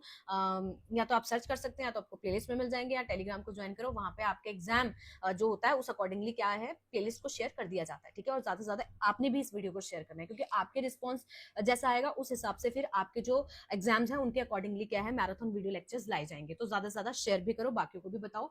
और स्टार्ट करते हैं। आप स्वेट इक्विटी शेयर्स क्या होते हैं? देखो sweat equity shares are the shares issued by a company to its employee or directors at a discount or for consideration other than cash in recognition of their know-how, intellectual property right and value additions to the company। देखो sweat equity shares का मतलब है वो shares जो कि company ना अपने employees को, अपने डायरेक्टर्स के लिए क्या है इशू कर रही है sweat equity shares discounted price पे। अगर 100 है तो 80 रुपीज में उनको इशू कर रही है, या फिर इशू कर रही है कंसिडरेशन अदर देन कैश, ठीक है। क्यों? क्योंकि वो रिकॉग्नाइज करना चाहती है कि भाई आपने हमारी कंपनी में वैल्यू ऐड की है, ठीक है, आपकी टेक्निकल एक्सपर्टाइज है, आपने कुछ ना कुछ वैल्यू ऐड हमारे लिए की है, तो हम भी उसको मानते हुए, उसको रिकॉग्नाइज करते हुए क्या आपको अपनी कंपनी के शेयर्स क्या कर रहे हैं इशू कर रहे हैं डिस्काउंटेड प्राइस पे या फिर कंसिडरेशन अदर देन कैश में, ठीक है। So in simple words sweat equity shares वो शेयर्स हैं जो कि एक रिवॉर्ड के तौर पे दिए जा रहे हैं। हमारे एम्प्लॉयज स्किल बहुत ज्यादा है, उनमें एफर्ट्स बहुत लगाते हैं, वो उनका कंट्रीब्यूशन बहुत ज्यादा है, ठीक है, तो हम क्या उनको शेयर्स दे रहे हैं। सो पर्पस क्या है इशू करने का स्वेट इक्विटी शेयर्स? तो वही एक रिवॉर्ड के तौर पे है, मोटिवेशन का काम करेगा, ठीक है। इससे होगा क्या, रिटेन रहेंगे हमारे टैलेंटेड एम्प्लॉयज हमारे पास, एंड इनोवेशन इससे इंकरेज होती है कि उनको भी रहता है कि हाँ यार हमें रिकॉग्नाइजेशन मिल रही है तो हमें भी बेस्ट करना है, नई नई चीजें लानी है, क्योंकि इस चीज के लिए क्या हमें रिकॉग्नाइजेशन मिलती है, लाइक दैट। सो कंडीशंस अगर हम देखें कि आपको अगर इशू करने हैं स्वेट इक्विटी शेयर्स तो उसके लिए क्या कंडीशन है, तो एक कंपनी इशू कर सकते हैं स्वेट इक्विटी शेयर्स को ओनली जब ये फॉलोइंग कंडीशन सेटिस्फाई हो जाएंगी। So now what is the conditions? तो पहला है ऑथराइजेशन बाय स्पेशल रेजोल्यूशन। तो ये जो इशू है इसे अप्रूव किया गया हो शेयर होल्डर्स ने, ठीक है, through a special resolution in general meeting. Next देख लेते हैं, नेक्स्ट है डिटेल्स इन रेजोल्यूशन। सो यहाँ पे क्या है, जो रेजोल्यूशन है क्लियरली स्पेसिफाई करे कि कितने नंबर ऑफ शेयर्स आपने इशू किए हैं, एंड करंट मार्केट प्राइस क्या चल रहा है, कंसिडरेशन क्या है, and class of employees directors to whom share are issued, ये सब आपको बताना है। फिर time limit, sweat equity shares हैं जो वो इशू किए जा सकते हैं only after 1 year from the date of commencement of business, 1 साल के बाद ही, मतलब जब आपका बिजनेस कमेंस हुआ है उससे 1 साल बाद ही आप क्या है इनको इशू कर सकते हैं। देन लिस्टेड कंपनी कंप्लायंस, तो अगर जो कंपनी है वो लिस्टेड है तो उसको क्या है फॉलो करने हैं सेबी के रेगुलेशंस भी। देन अगर हम वैल्यूएशन की बात करें तो जो वैल्यू ऑफ शेयर्स है एंड कंसिडरेशन है वो डिटरमाइन की हो बाय रजिस्टर वैल्यूअर, इसके द्वारा बताई गई हो। देन लॉक इन पीरियड, तो स्वेट इक्विटी शेयर्स क्या है are subject to lock in period, मतलब कि इसे सॉल्व नहीं कर सकते एक सर्टेन टाइम तक आगे। फिर है लिमिट ऑन इशू, तो जो इशू है वो विद इन प्रिस्क्राइब लिमिट होने चाहिए। नेक्स्ट ये कंक्लूजन बताया कि जो सर्टिफिकेट शेयर्स हैं वो एक तरीका है कि हम अपने एम्प्लॉयज को रिवॉर्ड दे रहे हैं, मोटिवेट कर रहे हैं, ठीक है, अपने एम्प्लॉयज को, डायरेक्टर्स को, क्योंकि उनका वैल्यूएबल कंट्रीब्यूशन है हमारी कंपनी के लिए, ठीक है। तो होप ये भी आपको क्लियर हुआ होगा। Now the next question is under writing क्या होती है एंड एडवांटेजेस बताओ इसके, और अंडर राइटिंग ऑफ शेयर्स के आपको एडवांटेजेस बताने हैं, मेरिट्स बताने हैं। तो देखो अंडर राइटिंग क्या होती है, अभी हमने पढ़ा अंडर राइटिंग एक ऐसा अग्रीमेंट होता है जिसमें अंडर राइटर क्या है गारंटी देता है कंपनी को कि ठीक है अगर पब्लिक सब्सक्राइब नहीं करते आपके फुल्ली शेयर्स या डिबेंचर्स तो हम क्या है उनको खरीद लेंगे रिमेनिंग शेयर्स को। तो अंडर राइटिंग का मतलब इसमें आप क्या कर रहे हो, बेसिकली एक इंश्योरेंस दे रहे हो शेयर्स की कि हम खरीद लेंगे अगर क्या है मार्केट में नहीं बिके वो शेयर्स। तो अब आगे देखें तो जब कंपनी है वो इशू करती है शेयर्स को पब्लिक को, तो जरूरी नहीं है कि सारे ही शेयर सब्सक्राइब हो जाए, एक कहीं ना कहीं रिस्क रहता है कि भाई फुल्ली सब्सक्राइब होंगे कि नहीं होंगे। तो इस अनसर्टेनिटी को, इस रिस्क को हटाने के लिए जो कंपनी है वो एंटर कर जाती है एक एग्रीमेंट में अंडर राइटर्स के साथ। इसमें अंडर राइटर्स क्या है प्रॉमिस करते हैं कि ठीक है भाई अगर नहीं सब्सक्राइब होगा सब्सक्राइब कर लेंगे। तो एडवांटेजेस देखते हैं, वही डायग्राम बनाओगे पहले इस तरीके से, उसके बाद क्या आपको यहाँ पे फिर पॉइंट्स एक्सप्लेन कर देने। तो पहला है assurance of full subscription, company को अपने एंड से ये हो जाएगा कि चलो यार जितना फंड्स हमें चाहिए, जितने फंड्स के लिए हमने ये शेयर्स इशू किए थे उतने फंड्स तो हमें मिल ही जाने वाले हैं। नेक्स्ट है रिड्यूस फाइनेंशियल रिस्क, तो इसमें जो अंडर सब्सक्रिप्शन का रिस्क है वो क्या है हम ट्रांसफर कर दे रहे हैं अंडर राइटर को, ठीक है। उसके बाद है help in raising capital easily, capital easily raise हो जाएगी। देन इससे क्या है इंक्रीज होता है पब्लिक का कॉन्फिडेंस भी। इन्वॉल्वमेंट ऑफ प्रोफेशनल अंडरराइटर्स जब होते हैं तो इससे ट्रस्ट है जो इन्वेस्टर का वो बढ़ता है, जिससे बेटर रिस्पॉन्स देखने को मिलता है। देन इसमें एक्सपर्ट्स एडवाइस भी मिल जाती है आपको अंडरराइटर्स की, आपको फाइनेंशियल और मैनेजरियल गाइडेंस भी देते हैं रिगार्डिंग क्या प्राइजेस सेट करो, ठीक है। फिर आता है stability in share market, underwriters help करते हैं मेंटेन करने में स्टेबिलिटी, ठीक है, शेयर प्राइस की, कैसे वो सपोर्ट कर रहे हैं इशू को कि हम सब्सक्राइब कर लेंगे। Then useful for new companies, तो न्यू जो कंपनी है जिसे ज्यादा लोग नहीं जान रहे हैं तो वहां पे क्या है अंडर राइटिंग बहुत ही ज्यादा क्या है काम आती है। तो यहाँ कंक्लूजन आप देख सकते हैं कि जो अंडर राइटिंग है एक इंपॉर्टेंट फाइनेंशियल अरेंजमेंट है जहां पे जिससे ये इंश्योर रहता है कि चलो जो शेयर इशू कर रहे हैं वो सक्सेसफुल होंगे, ठीक है। नाउ नेक्स्ट क्वेश्चन है, ये एक बार आया हुआ है आपको, define slip system of posting और इसके मेरिट्स और डीमेरिट्स बताने हैं। तो स्लिप सिस्टम ऑफ पोस्टिंग एक ऐसा मेथड है जिसमें हम रिकॉर्ड करते हैं ट्रांजैक्शंस को, in which each transaction is first written on a separate slip, जैसे कि वाउचर हो गया पोस्टिंग स्लिप, ठीक है, एंड देन उसे पोस्ट किया जाता है लेजर में from this slip instead of writing directly in the books of original entry, ठीक है। तो in simple word instead of recording उस ट्रांजैक्शन को जर्नल में, इसमें क्या है हम उसे राइट ऑफ करते हैं एक इंडिविजुअल स्लिप में, एंड ये जो स्लिप है फिर इसे यूज किया जाता है पोस्ट करने के लिए आगे लेजर अकाउंट में अमाउंट्स को। हर एक ट्रांजैक्शन है उसे रिकॉर्ड किया जाता है एक सेपरेट स्लिप पे। ये जो स्लिप है इसमें डिटेल्स बताई होती है like date, amount, account involve है जो वो सब। ये जो स्लिप है देन इसको डिस्ट्रीब्यूट किया जाता है डिफरेंट डिफरेंट क्लर्क्स को फॉर पोस्टिंग इनटू, कि चलो अब आप लेजर्स में इनको डाल दो। देन ये जो सिस्टम है कॉमनली यूज किया जाता है ऑर्गेनाइजेशन जैसे यूज करती थी, ठीक है, न्यूमेरियस ट्रांजैक्शंस जहाँ पे होती हैं। मेरिट्स या एडवांटेजेस क्या हैं, तो ये टाइम बचा रहा है, बहुत से ट्रांजैक्शंस है जो कि रिकॉर्ड एंड पोस्ट आप साइमल्टेनियसली कर सकते हो, डिफरेंट डिफरेंट क्लर्क कर सकते हैं, ठीक है, ये प्रोसेस को फास्टर बना रहा है। देन डिवीजन ऑफ वर्क होती है, इसमें वर्क को इस तरीके से डिवाइड कर दिया जाता है एम्प्लॉयज के बीच में कि एफिशिएंसी बढ़े, स्पेशलाइजेशन बढ़े। फिर है इसमें एरर रिड्यूस होते हैं सिंस हर एक स्लिप है हैंडल कर रहे हैं सेपरेटली, तो चेकिंग और वेरिफिकेशन बहुत ईजी बन जाती है। देन ये सूटेबल है लार्ज ऑर्गेनाइजेशन के लिए। Flexibility, slip system easily store, arrange और प्रोसेस हो जाती है अकॉर्डिंग टू नीड। अब डीमेरिट देखें तो देखो रिस्क है कि अगर स्लिप ही गुम गई, ठीक है, और लैक ऑफ परमानेंट रिकॉर्ड, तो स्लिप को हम परमानेंट नहीं रख सकते है ना, तो उसके लिए तो रिकॉर्डिंग करनी आपको एक जगह चाहिए। देन चांस ऑफ फ्रॉड हो सकता है, मैनिपुलेशन हो सकती है, फ्रॉड हो सकता है, ठीक है, पॉसिबल है। Then difficulty in reference, it may be difficult to trace past transaction since जो रिकॉर्ड है वो मेंटेन नहीं हुए सिंगल बुक में, तो इधर उधर देखना पड़ेगा। देन इसमें रिक्वायर होता है प्रॉपर कंट्रोल, स्ट्रिक्ट और सुपरविजन चाहिए इसमें। तो कंक्लूजन देख लो क्या लिखा है, स्लिप सिस्टम ऑफ पोस्टिंग एक मॉडर्न एंड एफिशिएंट मेथड है जिसे यूज किया जाता है लार्ज ऑर्गेनाइजेशन में, ताकि जब हम मतलब हैंडल कर ले नुमेरस ट्रांजेक्शन को जहां हो रही है क्विकली डिवीजन ऑफ वर्क के थ्रू। हाउएवर इसमें प्रॉपर कंट्रोल सुपरविजन चाहिए ताकि एरर्स फ्रॉड्स ये क्या है कम हो, ठीक है। सो नेक्स्ट क्वेश्चन है, what are the purpose for which security premium can be use. तो किस किस पर्पस के लिए हम सिक्योरिटी प्रीमियम को यूज कर सकते हैं, ये आपसे पूछा गया है, ठीक है। तो चलिए पहले तो देख लेते हैं सिक्योरिटी प्रीमियम होता क्या है। सिक्योरिटी प्रीमियम वो अमाउंट है जो कि हमने रिसीव की है, हमने मतलब कंपनी ने रिसीव की है over and above the face value of its share. अगर उसके शेयर की वैल्यू 10 थी और उसने 12 रुपए क्या है यहाँ पे रिसीव किया, तो ये जो 2 रुपीज है वो क्या है, सिक्योरिटी प्रीमियम है, जो कि ओवर एंड अबव है उस कंपनी के शेयर के फेस वैल्यू से, ठीक है। फॉर एग्जाम्पल ये दे रखा है आपको, अब ये अमाउंट क्रेडिट किया जाता है एक सेपरेट अकाउंट में जिसे हम सिक्योरिटी प्रीमियम अकाउंट कहते हैं, and is not treated as normal profit. ये नॉर्मल प्रॉफिट नहीं है 2 रुपीज का, इसको हम एक अलग अकाउंट में डालते हैं जिसे कहते हैं सिक्योरिटी प्रीमियम अकाउंट। पर्पस क्या होता है, किस किस पर्पस के लिए हम सिक्योरिटी प्रीमियम को यूज कर सकते हैं, तो इंपॉर्टेंट है, ये पेपरों में आता है। पहला, अगर हमें इशू करने हैं फुल्ली पेड बोनस शेयर, ठीक है, तो इसको हम इशू जब हम कर रहे हैं बोनस शेयर्स को, तो तब इसको हम क्या है यूज कर सकते हैं। Then write off preliminary expenses, तो वो एक्सपेंसेस जो कि आपने क्या है आपके एक्सपेंसेस हुए किस टाइम पे, time of formation of company, उसको राइट ऑफ करना है अगर उस एक्सपेंसेस को, तब आप इसको यूज कर सकते हो सिक्योरिटी प्रीमियम को।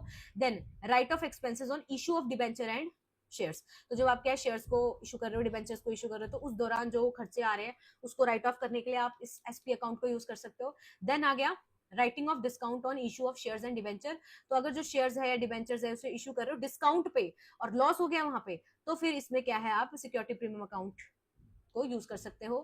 देन आगे रिडम्पशन ऑफ प्रेफरेंस शेयर्स और डिबेंचर, तो कहते हैं कि अगर इसे हम तब भी यूज करते हैं जब हम को प्रोवाइड करना है प्रीमियम जो कि पेबल होता है रिडम्पशन के टाइम पे ना, रिडम्पशन के टाइम पे मान लो आपको प्रीमियम देना है, तो वहां पे भी क्या आप इसको पे कर सकते हो। देन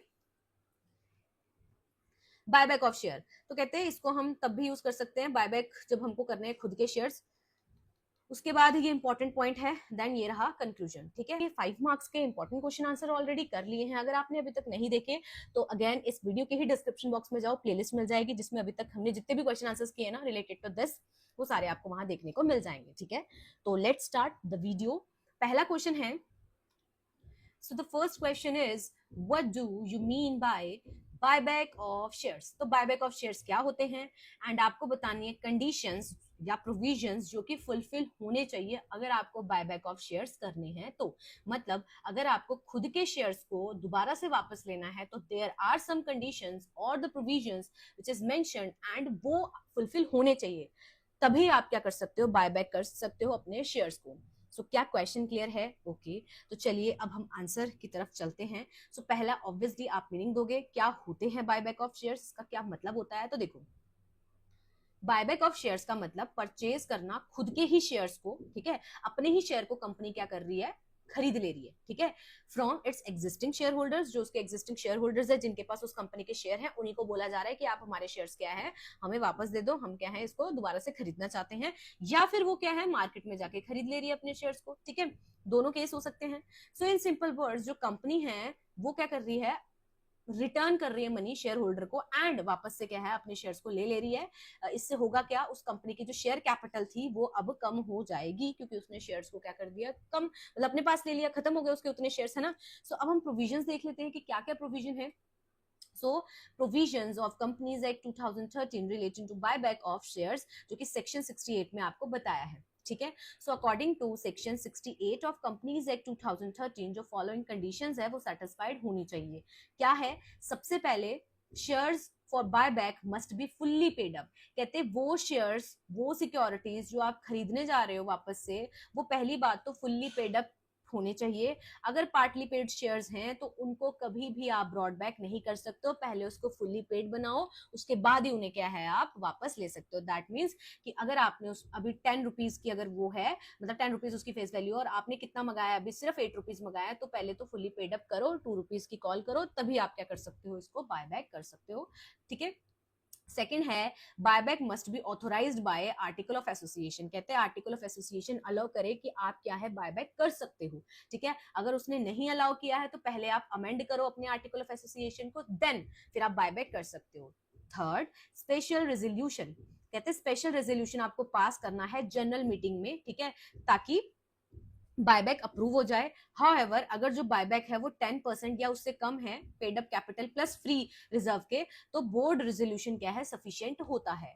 जो नोटिस है मीटिंग का वो उसके अंदर क्या क्या होना चाहिए, आपको फुल डिस्क्लोजर देना है फैक्ट का, नीड क्यों पड़ी बायबैक की वो बताना है, कौन से क्लास ऑफ शेयर्स को बायबैक करने जा रहे हैं वो बताना है, कितना अमाउंट इन्वेस्ट मतलब लगेगा वो बताना है, टाइम लिमिट क्या है इस प्रोसेस के कंप्लीट होने की वो आपको बतानी है। नेक्स्ट है limit on buyback of shares. Buyback of shares ज्यादा नहीं होना चाहिए, कितने से, 25% of paid up capital and free reserve. तो इसका 25% क्या आप बायबैक कर सकते हो। And for equity share it should not exceed 25% of total paid up equity capital in financial year, ठीक है। आगे डेट इक्विटी रेशो। कहते हैं जब आप बायबैक कर लोगे तो जो रेशो है डेट इक्विटी की, मतलब डेट मतलब सिक्योर्ड या अनसिक्योर्ड दोनों चीजें आ जाएंगी इसमें, ठीक है, वो एक्सीड ना करे 2:1, मतलब twice the capital and free reserve, ठीक है। आगे to comply with SEBI regulations. जो भी शेयर्स अगर आपके लिस्टेड हैं तो बायबैक जो है उस दौरान आपको सेबी की गाइडलाइंस को भी क्या करना है, फॉलो करना है। अदर कंप्लायंस को आप फॉलो करोगे। Then time limit for buyback. कहते हैं बायबैक जो है उसे कंप्लीट कर लो 1 साल के अंदर अंदर, किस डेट के, फ्रॉम द डेट जब स्पेशल रेजोल्यूशन पास किया था या बोर्ड रेजोल्यूशन पास किया था, इन केस ऑफ 10% है अगर। फिर है फ्रॉम वेयर टू बायबैक, कहां से कैसे किया जा सकता है। तो बायबैक या तो आप अपने एग्जिस्टिंग शेयर होल्डर से ही शेयर्स वापस ले लो, या फिर ओपन मार्केट में जाके अपने शेयर्स खरीद लो, या फिर अपने एम्प्लॉयज से क्या है आप शेयर्स खरीद सकते हैं। देन सोर्सेज क्या है बायबैक के, अब बायबैक कर रहे हो तो परचेज कर रहे हो मतलब अपने शेयर्स को, तो कैश तो आपकी तरफ से जाएगा। तो क्या क्या सोर्सेज हैं उसके, तो जो बायबैक है उसे किया जा सकता है या तो अपने फ्री रिजर्व से, ठीक है, उससे पैसा दे सकते हो, या फिर सिक्योरिटी प्रीमियम अकाउंट से, या फिर इशू करके शेयर्स या अदर सिक्योरिटी को और उससे जो प्रोसीड आएगी, but not from proceed of earlier issue of same kind of share. Same kind of share issue करके जो आया था पैसा उसकी प्रोसीड्स को नहीं यूज कर सकते हो, ठीक है। Then declaration of solvency. जो बायबैक है उसको करने से पहले कंपनी क्या है पहले तो फाइल करेगी डिक्लेरेशन ऑफ सॉल्वेंसी, ठीक है। वो बताएगी कि उसने अपने सारे डेट पे कर दिए, ऐसा नहीं है कि वो पैसा अपने शेयर्स लेने में खरीद रही है, मतलब शेयर्स लेने में अपने पैसे को लगा रही है और वहां डेट पड़ा हुआ है उसको नहीं पे कर रही है, ठीक है। तो ये चीज वो बता देगी कि it can pay its debt and it will not become insolvent within 1 साल के अंदर अंदर, ठीक है। और ये साइन होना चाहिए एटलीस्ट 2 डायरेक्टर्स, ठीक है, जिसमें 1 मस्ट बी मैनेजिंग डायरेक्टर।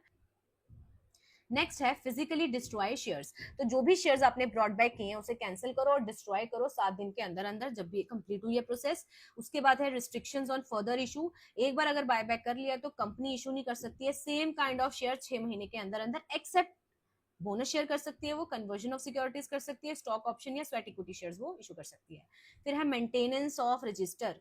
तो जो कंपनी है वो मेंटेन करके रखे रजिस्टर जो भी ब्रॉडबैक उसने शेयर किया उसका, एंड उसमें क्या क्या डिटेल्स होनी चाहिए, कितने नंबर ऑफ शेयर्स, क्या अमाउंट पे की, क्या डेट ऑफ कैंसिलेशन थी, और जो भी अदर डिटेल रिक्वायर्ड है वो। फिर आता है फाइलिंग ऑफ रिटर्न। आफ्टर जब ये प्रोसेस कंप्लीट हो जाती है तो कंपनी को फाइल करना है रिटर्न 30 दिन के अंदर अंदर विद रजिस्ट्रार एंड सेबी, ठीक है, लिस्टेड कंपनीज के लिए। सो कंक्लूजन देख लो, बायबैक ऑफ शेयर्स बहुत यूजफुल मेथड है जब कंपनी को मैनेज करना है अपने कैपिटल को, या फिर उसके पास बहुत सारा सरप्लस है तो वो उसको क्या है वापस दे दे रही है शेयर होल्डर्स को और उनसे अपने क्या है शेयर्स खरीद ले रही है। और जब ये कर रही है ये तो उसको प्रोविजंस जो कंपनीज एक्ट में दे रखे हैं वो सारे फॉलो करने हैं सो दैट ट्रांसपेरेंसी बनी रहे। तो क्या फर्स्ट क्वेश्चन क्लियर हुआ। नाउ नेक्स्ट क्वेश्चन है explain the provisions regarding redemption of preference shares. तो क्या क्या प्रोविजंस है किसके रिगार्डिंग जब आपको रिडम्पशन करनी है प्रेफरेंस शेयर्स की, ठीक है। तो चलिए इसको भी स्टार्ट करते हैं। तो देखो as per section 55 companies act 2013 के फॉलोइंग प्रोविजंस जो हैं वो अप्लाई होते हैं जब आप रिडम्पशन कर रहे हो प्रेफरेंस शेयर्स का। पहला कि ओनली जो रिडीमेबल प्रेफरेंस शेयर्स हैं वो अलाउड होते हैं। एक कंपनी इशू नहीं कर सकती इरिडीमेबल प्रेफरेंस शेयर्स को, and it can issue only redeemable preference shares, ठीक है। मतलब जो कंपनी है उसको रीपे करना है अमाउंट को एक सर्टेन टाइम पीरियड के बाद। पीरियड ऑफ रिडम्पशन, तो कहते हैं जो प्रेफरेंस शेयर्स हैं उसे उसको रिडीम कर लेना है 20 साल के अंदर अंदर from the date of issue, जब उसने इशू किया था उसके 20 साल के अंदर अंदर उसको रिडम्पशन कर लेनी है। एक्सेप्शन क्या है, जो इंफ्रास्ट्रक्चर कंपनीज हैं उस केस में क्या है उन्हें बोला है 20 साल से ज्यादा भी हो सकता है, ठीक है। फिर आ गया share must be fully paid up, ये तो अभी हमने पढ़ा। कि ओनली जो फुल्ली पेड शेयर्स हैं उन्हें ही रिडीम किया जा सकता है, कैंसिल किया जा सकता है। जो पार्टली पेड अप शेयर्स हैं उन्हें क्या आप रिडीम नहीं कर सकते हो, ठीक है। फिर आ गया किस किस सोर्सेज का यूज कर सकते हो, सोर्सेज ऑफ रिडम्पशन क्या होता है। तो रिडम्पशन है जो वो की जा सकती है ओनली फ्रॉम टू सोर्सेज। पहला आउट ऑफ डिविजिबल प्रॉफिट, वो प्रॉफिट जो कि अवेलेबल है किसके लिए, for dividend can be use, ठीक है। अलाउड प्रॉफिट्स कौन कौन से होते हैं ये आपको बता रखे हैं, ये आप देख सकते हैं, और कौन से नहीं अलाउड ये ज्यादा इंपॉर्टेंट है, ठीक है, तो ये देख लेने हैं। फिर है out of fresh issue of share, या तो शेयर्स इशू करो वहां से कैश आएगा उससे आप कर सकते हो। तो कंपनी क्या है इशू कर सकती है न्यू शेयर्स एंड यूज कर सकती है उस मनी को रिडम्पशन करने के लिए। बट यहाँ पे इंपॉर्टेंट पॉइंट क्या है, इंपॉर्टेंट पॉइंट क्या है, वो इशू कर सकते हैं इक्विटी या प्रेफरेंस शेयर को, डिबेंचर्स को वो इशू नहीं करेगी। एंड अगर शेयर्स इशू किए प्रीमियम पे तो जो प्रीमियम है उसे कंसिडर नहीं किया जाएगा प्रोसीड्स में, ठीक है। कॉम्बिनेशन अलाउड क्या है, तो कंपनी यूज भी कर सकती है दोनों मेथड को इकट्ठे। फिर आ गया प्रीमियम ऑन रिडम्पशन, तो जो शेयर है उसे रिडीम किया जा सकता है पार पे या प्रीमियम पे। प्रीमियम है जो वो क्या है पे किया जाएगा फ्रॉम प्रॉफिट या फिर सिक्योरिटी प्रीमियम अकाउंट से। फिर आ गया कैपिटल रिडम्पशन रिजर्व, तो अगर जो रिडम्पशन है वो डन हो रहा है आउट ऑफ प्रॉफिट, देन वो अमाउंट जितनी भी इक्वल टू फेस वैल्यू है उसको ट्रांसफर करना पड़ेगा सीआरआर में। पर्पस यही है कि कैपिटल मेंटेन रहे। देन है यूज ऑफ सीआरआर, इस सीआरआर को आप यूज कर सकते हो ओनली फॉर इशू करने के लिए फुल्ली पेड बोनस शेयर। फिर है no reduction in authorized capital, जो रिडक्शन है वो रिड्यूस नहीं करती ऑथोराइज्ड कैपिटल को। फिर आ गया failure to redeem preference shares, अगर जो कंपनी है वो रिडीम नहीं कर रही है, ठीक है, if company can not redeem तो उस वो क्या है take approval of 75% of preference shares and tribunal, then issue कर सकते हो न्यू रिडीमेबल प्रेफरेंस शेयर्स को। फिर ऑब्जेक्टिव क्या है इस प्रोविजन का, वही की प्रोटेक्शन रहे क्रेडिटर्स की, ये इंश्योर करता है कि जो कंपनी है वो रिड्यूस ना कर ले अपनी कैपिटल को अनफेयरली, ठीक है। इससे जो लैंडर्स हैं उनका इंटरेस्ट प्रोटेक्ट रहता है एंड मेंटेन रहती है फाइनेंशियल स्टेबिलिटी।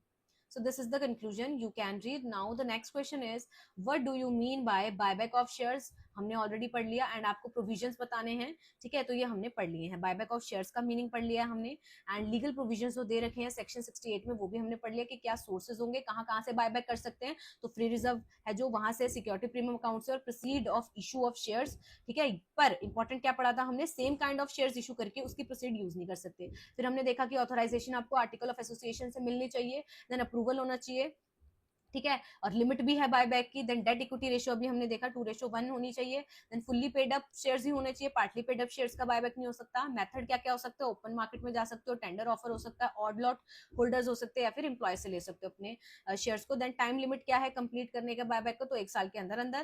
देन फिर इसको क्या आपको 7 दिन के अंदर अंदर फिजिकली डिस्ट्रॉय भी करना होता है इन शेयर्स को। देन कूलिंग पीरियड क्या होता है कि 1 साल तक आप बायबैक नहीं कर सकते हो। देन डिक्लेरेशन ऑफ सॉल्वेंसी आपको बतानी पड़ेगी। रजिस्टर ऑफ बायबैक आपको आगे जाके उसको क्या है फाइल भी करना पड़ेगा return. No default condition, buyback allowed होता है ओनली अगर कंपनी क्या है पेमेंट कर दिए सारे डिपॉजिट्स की, इंटरेस्ट पेमेंट की, ठीक है। फिर ये ऑब्जेक्टिव्स बताए हैं कि क्यों करती है कंपनी बायबैक, वही कि उसका अर्निंग पर शेयर बढ़ जाए, ठीक है, मार्केट प्राइस में स्टेबिलिटी रहे। देन एडवांटेजेस आपको बता रखे हैं और ये डिसएडवांटेजेस बता रखे हैं, and this is the conclusion.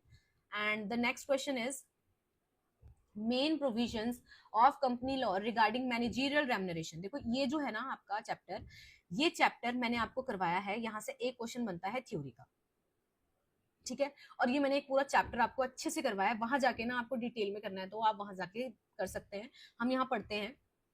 तो चलिए देखो, मैनेजरियल रेम्यूनरेशन से रिगार्डिंग आपको सारे के सारे प्रोविजंस बताने हैं। तो मैनेजरियल रेम्यूनरेशन का मतलब क्या है, वो पेमेंट जो कि कंपनी कर रही है अपने मैनेजरियल पर्सनल्स को, जैसे कि डायरेक्टर्स, मैनेजिंग डायरेक्टर्स, या फिर होल टाइम डायरेक्टर्स और मैनेजर्स, ठीक है। अब यहाँ पे जो प्रोविजंस दे रखे हैं वो सेक्शन 197 और 198 में दे रखे हैं कंपनीज एक्ट 2013 के। तो पहला है overall limit, overall maximum limit of remuneration. तो जो भी टोटल मैनेजरियल रेम्यूनरेशन है जो पे की जाएगी कंपनी के थ्रू, वो 11% से ज्यादा नहीं होनी चाहिए उसके नेट प्रॉफिट के, ठीक है। देन नेट प्रॉफिट है उसे हम कैलकुलेट करते हैं सेक्शन 198 के अकॉर्डिंग, और जो लिमिट है ना ये बताइए, जो इसमें एक्सक्लूड होता है सिटिंग फीस, ठीक है, जो कि पे की जाती है डायरेक्टर्स को। ये प्रोविजन इंश्योर करता है कि एक्सेसिव प्रॉफिट है उसे डिस्ट्रीब्यूट ना कर दे मैनेजमेंट को ही, ठीक है। फिर आ गया एक्सीडिंग द मैक्सिमम लिमिट, तो अगर कंपनी है उसे पे करना है ज्यादा रेम्यूनरेशन जो कि 11% से ज्यादा है, तो उसे अप्रूवल लेनी पड़ती है शेयर होल्डर की जनरल मीटिंग में, एंड सब्जेक्ट टू प्रोविजन जो कि शेड्यूल 5 में है। कुछ केसेस में उसको अप्रूवल लेनी पड़ती है सेंट्रल गवर्नमेंट की भी। देन ये अलाउ करता है फ्लेक्सिबिलिटी भी कि चलो कुछ एक्सेप्शनल केस हैं तो वहां पे क्या 11% से ज्यादा भी आप दे सकते हो। नेक्स्ट है limit for individual managerial personnels, तो अगर वन मैनेजिंग डायरेक्टर है, होल टाइम डायरेक्टर है या मैनेजर है, तो मैक्सिमम कितना दिया जा सकता है, 5% ऑफ नेट प्रॉफिट्स दिया जा सकता है। फिर अगर more than one such director है तो मैक्सिमम 10% ऑफ नेट प्रॉफिट्स क्या है, कंबाइंड दिया जा सकता है। Then remunerations to non executive directors, तो जो डायरेक्टर्स हैं जो कि मैनेजिंग डायरेक्टर नहीं है या होल टाइम डायरेक्टर नहीं है, तो 1% ऑफ नेट प्रॉफिट या 3% ऑफ नेट प्रॉफिट्स, ठीक है। नॉन एग्जीक्यूटिव डायरेक्टर्स हैं, वो क्या है, प्ले करते हैं यहाँ पे supervisory role, hence lower limits यहाँ पे दे रखी हैं। फिर आ गया कैलकुलेशन ऑफ नेट प्रॉफिट, तो कैसे निकलता है सेक्शन 198 के अकॉर्डिंग, तो कौन कौन सी इनकम इंक्लूड करनी है नेट प्रॉफिट में वो बताया गया है, कौन कौन सी इनकम को इंक्लूड नहीं करना वो बताया है, कौन कौन से एक्सपेंसेस अलाउड होते हैं माइनस करना नेट प्रॉफिट से वो बताया है, ठीक है, और कौन कौन से एक्सपेंसेस को आप माइनस नहीं कर सकते हो वो बताया हुआ है। And remuneration in case of adequate profit, ठीक है, तो ओवरऑल लिमिट 11% की है नेट प्रॉफिट के, वन मैनेजरियल पर्सन को 5% मिल रहा है, मोर देन वन है तो 10%, पार्ट टाइम डायरेक्टर्स है तो 1% या 3%, डिपेंड करता है on the presence of MD और होल टाइम डायरेक्टर। जब प्रॉफिट सफिशिएंट है तो रेम्यूनरेशन को नेट प्रॉफिट के बेसिस पे दिया जाता है। Remuneration in case of no या फिर इनएडिक्वेट प्रॉफिट, कहते हैं अगर प्रॉफिट है ही नहीं या कम प्रॉफिट है तो कैसे दिया जाएगा रेम्यूनरेशन को, तो रेम्यूनरेशन को इन दैट सिनेरियो दिया जाता है इफेक्टिव कैपिटल के बेसिस पे उस कंपनी की। तो वो आपको यहाँ पे एक चार्ट दिया होता है जो आपको लर्न करना होता है। पहला, अगर effective capital less than 5 crore है तो मैक्सिमम ईयरली रेम्यूनरेशन कितनी जा सकती है, 30 लाख। अगर 5 करोड़ से 100 करोड़ तक है इफेक्टिव कैपिटल तो 42 लाख जा सकती है मैक्सिमम ईयरली रेम्यूनरेशन पे की जा सकती है। देन अगर इफेक्टिव कैपिटल 100 करोड़ से 250 करोड़ तक है तो 60 लाख, एंड अबव 250 करोड़ है तो 60 लाख प्लस 0.1% ऑफ जितना भी एक्सेस है उतना क्या है मैक्सिमम ईयरली रेम्यूनरेशन पे की जा सकती है। लिमिट को डबल भी कर सकते हो आप स्पेशल रेजोल्यूशन को पास करवा के। फिर आ गया मीनिंग ऑफ इफेक्टिव कैपिटल, तो इफेक्टिव कैपिटल का मतलब होता है जो भी पेड अप शेयर कैपिटल है उसमें प्लस कर दो सिक्योरिटी प्रीमियम, प्लस कर दो रिजर्व एंड सरप्लस, एंड जो long term loans and deposits हैं उसमें माइनस करते हैं इन्वेस्टमेंट, माइनस करते हैं एक्यूमुलेटेड लॉसेस एंड प्रीमियरी एक्सपेंसेस को, ठीक है। तो ये रिफ्लेक्ट करता है फाइनेंशियल स्ट्रेंथ उस कंपनी की। तो ये कंक्लूजन बता रखा है, आप पढ़ सकते हैं। नाउ नेक्स्ट क्वेश्चन है, आपको अकाउंटिंग ट्रीटमेंट बताना है डिटेल में, रिडम्पशन ऑफ प्रेफरेंस शेयर्स। तो रिडम्पशन ऑफ प्रेफरेंस शेयर्स का मतलब repayment of preference share capital to share holder by a company after a certain period या फिर मेच्योरिटी में। ये क्या है, इसमें के रिगार्डिंग प्रोविजन दे रखे कंपनीज एक्ट 2013 में, एंड इसका जो अकाउंटिंग ट्रीटमेंट है वो ये इंश्योर करता है कि जो कंपनी की कैपिटल स्ट्रक्चर है वो प्रोटेक्टेड रहे एंड जो क्रेडिटर्स का इंटरेस्ट है वो भी बचा रहे। तो पहला आता है लीगल प्रोविजंस क्या है रिडम्पशन के, तो हमने पढ़ लिए हैं कि सिर्फ फुल्ली पेड अप शेयर को ही क्या है, जो भी fully paid up preference shares हैं उन्हें रिडीम किया जा सकता है, ठीक है। देन नेक्स्ट हमने पढ़ लिया कि सोर्सेस क्या होंगे, तो प्रॉफिट से कर सकते हो। Then redemption out of fresh issue, ठीक है। देन अकाउंटिंग ट्रीटमेंट, अगर जर्नल एंट्रीज देखें तो देखो जब आप इशू करोगे फ्रेश इक्विटी शेयर्स तो पैसा आएगा तो बैंक अकाउंट डेबिट हो जाएगा टू शेयर कैपिटल, और अगर प्रीमियम है तो टू सिक्योरिटी प्रीमियम। अगर ट्रांसफर करना है कैपिटल रिडम्पशन रिजर्व में उस अमाउंट को तो profit and loss account debit to capital redemption reserve. फिर अमाउंट जो ड्यू है प्रेफरेंस शेयर होल्डर्स को, then preference shares capital account debit, premium on redemption account debit to preference share holder account, ठीक है। Then payment to share holders, जब हम payment दे देंगे तो क्या कैश जाएगा, देन एक बार अगर पेमेंट हो जाएगी शेयर होल्डर्स को तो यहाँ पे आपके पास से कैश जाएगा तो टू बैंक आ जाएगा, और उसके बाद क्या preference shares holder account debit. Then adjustment to security premium on redemption, तो security premium account debit to जो भी प्रीमियम दिया आपने रिडम्पशन पे। इंपॉर्टेंट पॉइंट्स दे रखे हैं यहाँ पे, कैपिटल रिडम्पशन रिजर्व क्रिएट करना होता है, ठीक है। देन प्रीमियम ऑन रिडम्पशन, उसके बाद मिनिमम फ्रेश इशू रिक्वायरमेंट, ठीक है। और ये आपको क्या इलस्ट्रेशन दे रखे हैं आप पढ़ सकते हैं, and this is the conclusion. Now next question है, what do you mean by buyback of shares, हमने पढ़ लिया। मेरिट्स बताओ, डीमेरिट्स बताओ डिटेल में। तो देखो मीनिंग यहाँ सारा पढ़ लिया, एक एग्जाम्पल दिया है, क्या ऑब्जेक्टिव होता है, उसके पास एक्सेस पैसा है तो वो सोच रही है कि चलो वापस क्या है इस पैसे को दे देते हैं और अपने शेयर्स ले लेते हैं। इससे उनका अर्निंग पर शेयर बढ़ता है, मार्केट में कॉन्फिडेंस बढ़ता है, स्टेबिलिटी इन प्राइस रहती है, टेक ओवर से वो डिफेंड कर सकती है अपने आप को, ज्यादा शेयर्स किसी के हाथ में नहीं जाएंगे ना। अब फायदे क्या है देखो, तो यहाँ पे आप पहले बनाओगे डायग्राम, तो देखो यहाँ पे क्या है, इंक्रीज होता है अर्निंग पर शेयर, कहते हैं जब नंबर ऑफ शेयर्स हैं वो कम हो जाते हैं तो अब डिविडेंड क्या है ज्यादा लोगों को मिलेगा, प्रॉफिट क्या है ज्यादा लोगों को मिलेगा, तो अर्निंग पर शेयर के हिसाब से वो बढ़ जाती है, ठीक है। कैसे, तो ये एग्जांपल दे रखे हैं क्योंकि यहाँ पे आपको मेरिट्स ही डिटेल में बताने हैं, तो यहाँ पे आपको एग्जांपल भी देने पड़ सकते हैं बिकॉज क्वेश्चन आपको थोड़ा 6 पेजेस में लिखना है। देन आप अपने फंड्स का जो भी सरप्लस फंड है उसका बहुत अच्छे से यूज कर रहे हो, देन मार्केट प्राइस है जो शेयर का वो भी बढ़ जाता है, एंड प्रमोटर्स कंट्रोल क्या है इंक्रीज हो जाता है, ठीक है। एंड प्रोटेक्शन रहती है कि कोई हॉस्टाइल टेक ओवर ना कर ले, क्योंकि अगर कोई ज्यादा शेयर आपके कंपनी के खरीद लेता है ना, तो आपने अपने शेयर्स ही वापस ले लिए। अच्छा, टैक्स एडवांटेज भी मिलता है सर्टेन केसेस में, जो बायबैक है अगर वो मोर टैक्स एफिशिएंट भी देखने को मिला है देन डिविडेंड्स। फिर डीमेरिट्स देखे तो देखो वही कैश रिजर्व्स कम कर रहा है, या आपके कैश जा रहा है, देन फाइनेंशियल रिस्क भी बढ़ जाता है इससे। फिर आर्टिफिशियल इंक्रीज भी हो सकता है share price. Then loss of growth opportunity, की अगर मान लो कोई ग्रोथ आपके पास अपॉर्चुनिटी होती तो कैश तो आपने यहाँ यूज कर लिया, ठीक है। Then impact on credit worthiness, तो रिडक्शन अगर नेटवर्थ की होगी तो वो इफेक्ट भी करती है कंपनी की एबिलिटी कि वो बोरो आगे ज्यादा कर सके फंड्स को। फिर शॉर्ट टर्म बेनिफिट आपको यहाँ पे देखने को मिलता है, and this is the conclusion. Next question है what do you mean by profit prior to incorporation, हमने पढ़ लिया। हाउ इज इट कंप्यूटेड, कैसे निकालते हैं, और illustrate based on the given reference, ठीक है। तो देखो आप एक क्वेश्चन के थ्रू बताना बेसिकली। प्रायर टू इनकॉर्पोरेशन का मतलब क्या है, वो प्रॉफिट जो अर्न किया है बिजनेस ने, ठीक है, कब, जब उसको परचेज किया था एक कंपनी ने और जब तक वो इनकॉर्पोरेट नहीं हुआ, तो इस दौरान जो भी उसका मतलब उसका प्रॉफिट हुआ है तो उसे हम क्या मानते हैं, प्रॉफिट प्रायर टू इनकॉर्पोरेशन, इसको कैपिटल गेन मानेंगे, ठीक है, क्योंकि उस टाइम पे लीगली कंपनी एग्जिस्ट नहीं कर रही थी, तो ये कैपिटल प्रॉफिट होता है, ये अवेलेबल नहीं होता डिविडेंड डिस्ट्रीब्यूशन के लिए, एंड इसे ट्रांसफर किया जाता है कैपिटल रिजर्व अकाउंट में, ठीक है। इफ देर इज लॉस तो उसे कैपिटल लॉस माना जाएगा और डेबिट किया जाएगा गुडविल अकाउंट में। इसका पर्पस क्या है या यूटिलाइजेशन क्या है, इसे यूज किया जा सकता है राइट ऑफ करने के लिए आगे गुडविल को या कैपिटल लॉसेस को, एंड रिमेनिंग बैलेंस को हम ट्रांसफर कर देते हैं कैपिटल रिजर्व में।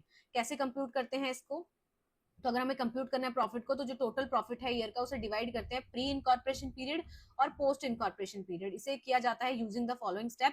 पहले हम कैलकुलेट करेंगे टाइम रेशो। टाइम रेशो मतलब वो पीरियड जो कि बिफोर इनकॉर्पोरेशन है, रेशो वो पीरियड जो आफ्टर इनकॉर्पोरेशन है। जैसे एग्जाम्पल 1 अप्रैल से 1 जुलाई तक 3 मंथ्स, एंड 1 जुलाई से 31 मार्च तक 9 मंथ, तो ये प्री इनकॉर्पोरेशन हो गया, ये पोस्ट इनकॉर्पोरेशन हो गया। तो क्या रेशो निकली, 3 मंथ और 9 मंथ, तो ये रेशो निकल गई 1:3। अब कैलकुलेट करेंगे सेल्स रेशो। सेल्स रेशो कैसे निकालेंगे, सेल्स देख लेंगे प्री इनकॉर्पोरेशन पीरियड की कितनी है, देन पोस्ट इनकॉर्पोरेशन पीरियड की इतनी है, तो इतनी इतनी थी, तो इसके रेशो निकालो, ये निकल के आ गई। फिर प्रिपेयर करते हैं statement of P&L। Separate statement prepare की जाती है ताकि हम डिवाइड करें इनकम को, एक्सपेंसेस को बिटवीन प्री इनकॉर्पोरेशन पीरियड और पोस्ट इनकॉर्पोरेशन पीरियड। किस बेसिस पे एलोकेट करते हैं आइटम्स को एलोकेट करते हैं सेल्स रेशियो पे। तो एक्सपेंस है जो वेरी कर सकते हैं सेल्स के साथ, like COGS, selling expenses, advertisement expenses, discount allowed, bad debts, sales commission, carriage outward. तो इसको क्या डिवाइड करते हैं, किस रेशियो में, सेल्स रेशियो में, जो अभी हमने निकाली। देन वो आइटम जो कि अलाउड है टाइम रेशियो में, तो इस पर डिवाइड करते हैं हम salary, rent expenses, administration expenses, audit fees, depreciation, insurance, electricity charges, printing, stationery, journal expenses, इसको इस रेशो में हम बांट देते हैं। वो आइटम जो फुल्ली चार्ज होती है पोस्ट और इनकॉर्पोरेशन, तो ये आपको बताया है, पढ़ सकते हैं आप। देन एक इलस्ट्रेशन है, आप ये देख सकते हैं, इसको सॉल्व करके आप बता सकते हैं, ये फाइनल ट्रीटमेंट है, and this is the conclusion. Now next question है state and explain in detail guidelines जो कि इशू की है सेबी ने इशू करने के लिए बोनस शेयर को। तो बोनस शेयर वो शेयर होते हैं जो कंपनी इशू कर रही है अपने एग्जिस्टिंग शेयर होल्डर्स को फ्री ऑफ कॉस्ट, ठीक है, अपने जो भी उनके पास एक्यूमुलेटेड रिजर्व्स हैं या प्रॉफिट्स हैं उसमें से जो इशू ऑफ बोनस है अगर शेयर का कर रहे हैं, तो इससे इंक्रीज हो जाता है नंबर ऑफ शेयर्स। ऐसा नहीं है कि इंक्रीज हो रही है टोटल कैपिटल, ठीक है, बट इससे क्या नंबर ऑफ शेयर्स है जो वो इंक्रीज हो जाते हैं। तो अब यहाँ पे अगर हम देखें तो बोनस इशू अगर करना है लिस्टेड कंपनीज ने, तो यहाँ पे पूरी security and exchange board of India की जो गाइडलाइंस है वो आपको फॉलो करनी पड़ेगी, ठीक है। तो देख लो कौन कौन सी गाइडलाइंस है जो इशू की है सेबी ने बोनस शेयर के रिगार्डिंग। पहला कि ऑथराइजेशन आपके आर्टिकल ऑफ एसोसिएशन में होनी चाहिए आपके पास, देन आपको अप्रूवल लेना पड़ेगा बोर्ड ऑफ डायरेक्टर्स का, ठीक है, then approval of share holder अगर रिक्वायर्ड है तो। सोर्सेस क्या होते हैं बोनस शेयर के, तो free reserve, security premium account या capital redemption reserve. Then fully paid up shares, तो वही पार्टली पेड अप शेयर्स जो है उसको नहीं वो कर सकते। Then no default in financial position, सबकी पेमेंट्स आपने दे दी हो तभी आप ये कर रहे हो। Then no outstanding convertible instruments affecting rights, अगर कोई कन्वर्टेबल डिवेंचर है, वारंट्स है या अदर इंस्ट्रूमेंट है, तो जो कंपनी है उसको इंश्योर करने के जो बोनस इशू है वो एडवर्सली इफेक्ट उनको नहीं करेगा। Then implementation with prescribe limit, तो बोनस इशू क्या है, इंप्लीमेंट होने हो जाने चाहिए within 2 month from the date of board approval जब मिली थी उन्हें।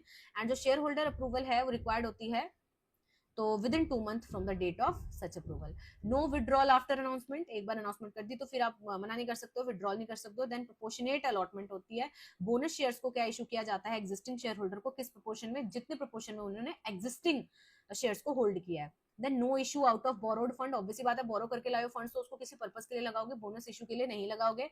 फिर है compliance with SEBI disclosure requirement, SEBI ने बताया कि आपको डिस्क्लोज करनी है इन्फॉर्मेशन, ठीक है, जो भी फाइलिंग रिक्वायरमेंट है वो फॉलो करनी है, स्टॉक एक्सचेंज को भी बताना है। Then adequate reserve and financial soundness आपकी होनी चाहिए, and adjustment of rights in future issue. ठीक है, आफ्टर द बोनस इशू जो प्रॉपर एडजस्टमेंट है उसे आपको करनी है फ्यूचर राइट इशू के लिए। ठीक है, देन ये कंक्लूजन है। नेक्स्ट क्वेश्चन आ गया बायबैक ऑफ शेयर्स, और आपको कंडीशंस बतानी है कि कौन कौन सी फुलफिल होनी चाहिए, तो ये हमने सारा पढ़ लिया है। ठीक है, तो बायबैक ऑफ शेयर्स से आपको एक क्वेश्चन आना है, उसका तो चैप्टर वाइज भी आप कर सकते हो, यहाँ पे भी मैंने आपको जो क्वेश्चन आता है वो करा दे। देखो, एक तो मैरिट्स आ जाते हैं, डीमेरिट्स आ जाते हैं, या तो कंडीशंस तो आती है ना, इसके प्रैक्टिकल क्वेश्चन आते हैं। ठीक है, सेक्शन ए से, सो वो हमने किए हैं इस चैनल पे, आप वो जाके देख सकते हैं। नेक्स्ट है explain the procedure for formation of a company and give the journal entries for issue of shares from application money to final call। ठीक है, तो बहुत इजी क्वेश्चन है ये, तो चलिए स्टार्ट करते हैं। तो सबसे पहले आपको बताना है प्रोसीजर क्या होता है फॉर्मेशन ऑफ अ कंपनी का, तो ये आपने पढ़ा हुआ है। ठीक है, तो पहले क्या आती है, प्रमोशन स्टेज आती है। इस स्टेज पे सबसे पहले तो ये फर्स्ट स्टेज होती है जब आइडिया जनरेट होता है बिजनेस का। ठीक है, एंड वो पर्सन हो सकता है या ग्रुप ऑफ प्रमोटर्स होते हैं जिनके दिमाग में आइडिया आ रहा है, फिर वो देखते हैं कि क्या ये फिजिबल है। ठीक है, क्या इसको एक्चुअल में मतलब प्रैक्टिकली अप्लाई भी कर सकते हैं हम। इनिशियल कैपिटल अरेंजमेंट देखते हैं, वो नेम को डिसाइड करते हैं। ठीक है, फिर इनकॉर्पोरेशन, अब रजिस्ट्रेशन करवाएंगे वो। इस स्टेज में जो कंपनी है वो लीगल एग्जिस्टेंस में आती है, एप्लीकेशन की जाती है। इसमें हम एप्लीकेशन देते हैं रजिस्ट्रार ऑफ कंपनी को, इंपॉर्टेंट डॉक्यूमेंट्स सबमिट करवाने होते हैं, MOA, AOA, consent of directors, और एक बार वेरिफिकेशन हो जाए तो आरओसी क्या है इशू कर देती है, सर्टिफिकेट ऑफ इनकॉर्पोरेशन। इस स्टेज में जो कंपनी है वो क्या है, सेपरेट लीगल एंटिटी बन जाती है। देन कैपिटल सब्सक्रिप्शन स्टेज आती है। इस स्टेज में लाइक कंपनी है उसको फंड्स चाहिए, तो वो कैपिटल को क्या करती है, रेज करती है। ठीक है, कंपनी इशू कर सकती है प्रोस्पेक्टस, जिसमें इनवाइट कर रही है पब्लिक को कि बाय कर लो शेयर्स, या इंटरेस्टेड इन्वेस्टर्स हैं वो अप्लाई कर सकते हैं। एंड शेयर्स क्या यहाँ पे अलॉट किए जाते हैं अगर एक बार हमें एप्लीकेशन रिसीव हो गई। फिर आता है commencement of business stage. Public company क्या है, उसको ऑब्टेन करना होता है certificate of commitment of business. ठीक है, बिफोर स्टार्टिंग ऑपरेशन, तो ऑपरेशन वो तब तक नहीं स्टार्ट कर सकती जब तक उसके पास ये वाला सर्टिफिकेट नहीं होता। प्राइवेट कंपनी क्या है, स्टार्ट कर सकती है बिजनेस को इमीडिएटली जैसे उसको इनकॉर्पोरेशन हो जाती है उसकी। देन है जर्नल एंट्रीज, आपसे पूछी थी, तो देखो सो एप्लीकेशन मनी रिसीव होगी तो बैंक अकाउंट डेबिट हो जाएगा, और to share application then transfer करेंगे इस एप्लीकेशन मनी को, तो जो शेयर एप्लीकेशन अकाउंट है उसे डेबिट कर देंगे, और किसमें किया, ट्रांसफर शेयर कैपिटल में। अगर एक्सेस मनी है तो अगर उसको एडजस्ट करना है तो अलॉटमेंट में एडजस्ट कर दो, अदरवाइज क्या रिफंड कर दो।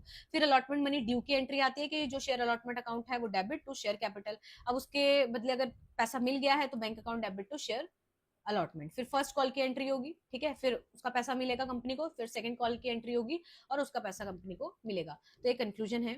नेक्स्ट क्वेश्चन है कि वही लीगल रिक्वायरमेंट्स बताओ बायबैक अगर आपको करना है शेयर्स, एंड एडवांटेजेस और डिसएडवांटेजेस बताओ बायबैक के। तो ये हमने पूरा क्वेश्चन कर लिया है। ठीक है, तो नेक्स्ट क्वेश्चन देख लेते हैं क्या आया था आपको। ये एडवांटेजेस बताए हैं और डिसएडवांटेजेस बताए हैं। नेक्स्ट क्वेश्चन है कंडीशंस बताओ, अंडर व्हाट कंडीशन में अ कंपनी इशू कर सकते हैं रिडीमेबल प्रेफरेंस शेयर्स को, एंड किस मैनर में। ठीक है, वो रिडीम कर सकती है। सो ये हमने पढ़ लिया है कि रिडीमेबल प्रेफरेंस शेयर्स क्या होते हैं, and these are the conditions.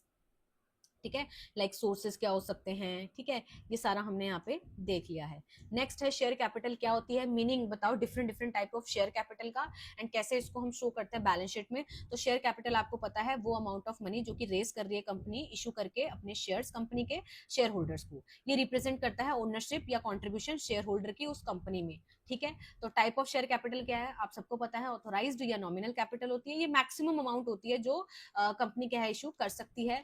Then और ये मेंशन होती है उनके आर्टिकल्स में। देन इशूड कैपिटल जो उसने एक्चुअल में इशू किया है, सब्सक्राइब जो एक्चुअल में लोगों ने सब्सक्राइब किया है, कॉल्ड अप जो उसने मंगवाई है, पेड अप जो लोगों ने पे कर दी है, अनकॉल्ड जो उसने अभी नहीं मंगाई है।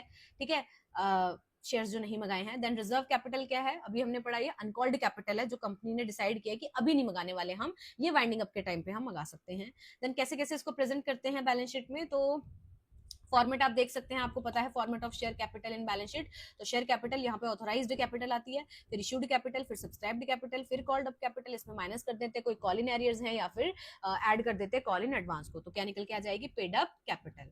एडिशनल डिस्क्लोजर्स भी दे सकते हो, balance sheet must also show number of and class of shares, like equity share है या प्रेफरेंस शेयर है, फेस वैल्यू ऑफ शेयर क्या है, right and preference share holder है वो बताओगे, शेयर्स कितने हेल्ड किए प्रमोटर ने वो भी आप बताओगे। तो ये कंक्लूजन है, आप पढ़ सकते हैं। नेक्स्ट आ गया शेयर कैपिटल क्या होती है, different different types of share capital बताओ, कैसे इसको शो करते हैं, हमने पढ़ लिया। ठीक है, देन एक यहाँ पे आपसे पूछा है कि प्रोविजंस बताओ, legal provisions regarding capitalization of profit, तो ये वाला हम कर लेते हैं, बाकी हमने ये सारी क्या है चीजें पढ़ ली हैं। ठीक है, तो ये रहा legal provision as per companies act 2013। तो so the company must be authorized by article of association to capitalize profit, कि वो प्रॉफिट को कैपिटलाइज कर रही है, उसको ऑथराइजेशन मिली होनी चाहिए, अगर नहीं तो पहले एओ को वो अल्टर करेगी। फिर आ गया वो एओ ए को पहले अल्टर करेगी। फिर आगे approval of share holders, capitalization of profit में रिक्वायर होता है कि आप अप्रूवल लो पहले शेयर होल्डर का जनरल मीटिंग में। फिर आ गया use of genuine profits, only real profits या फ्री रिजर्व्स हैं उन्हें ही कैपिटलाइज किया जा सकता है। फिर है issue of fully paid bonus share, profits को कन्वर्ट किया जा सकता है फुल्ली पेड शेयर्स में इशू करके एग्जिस्टिंग शेयर होल्डर्स को, ठीक है।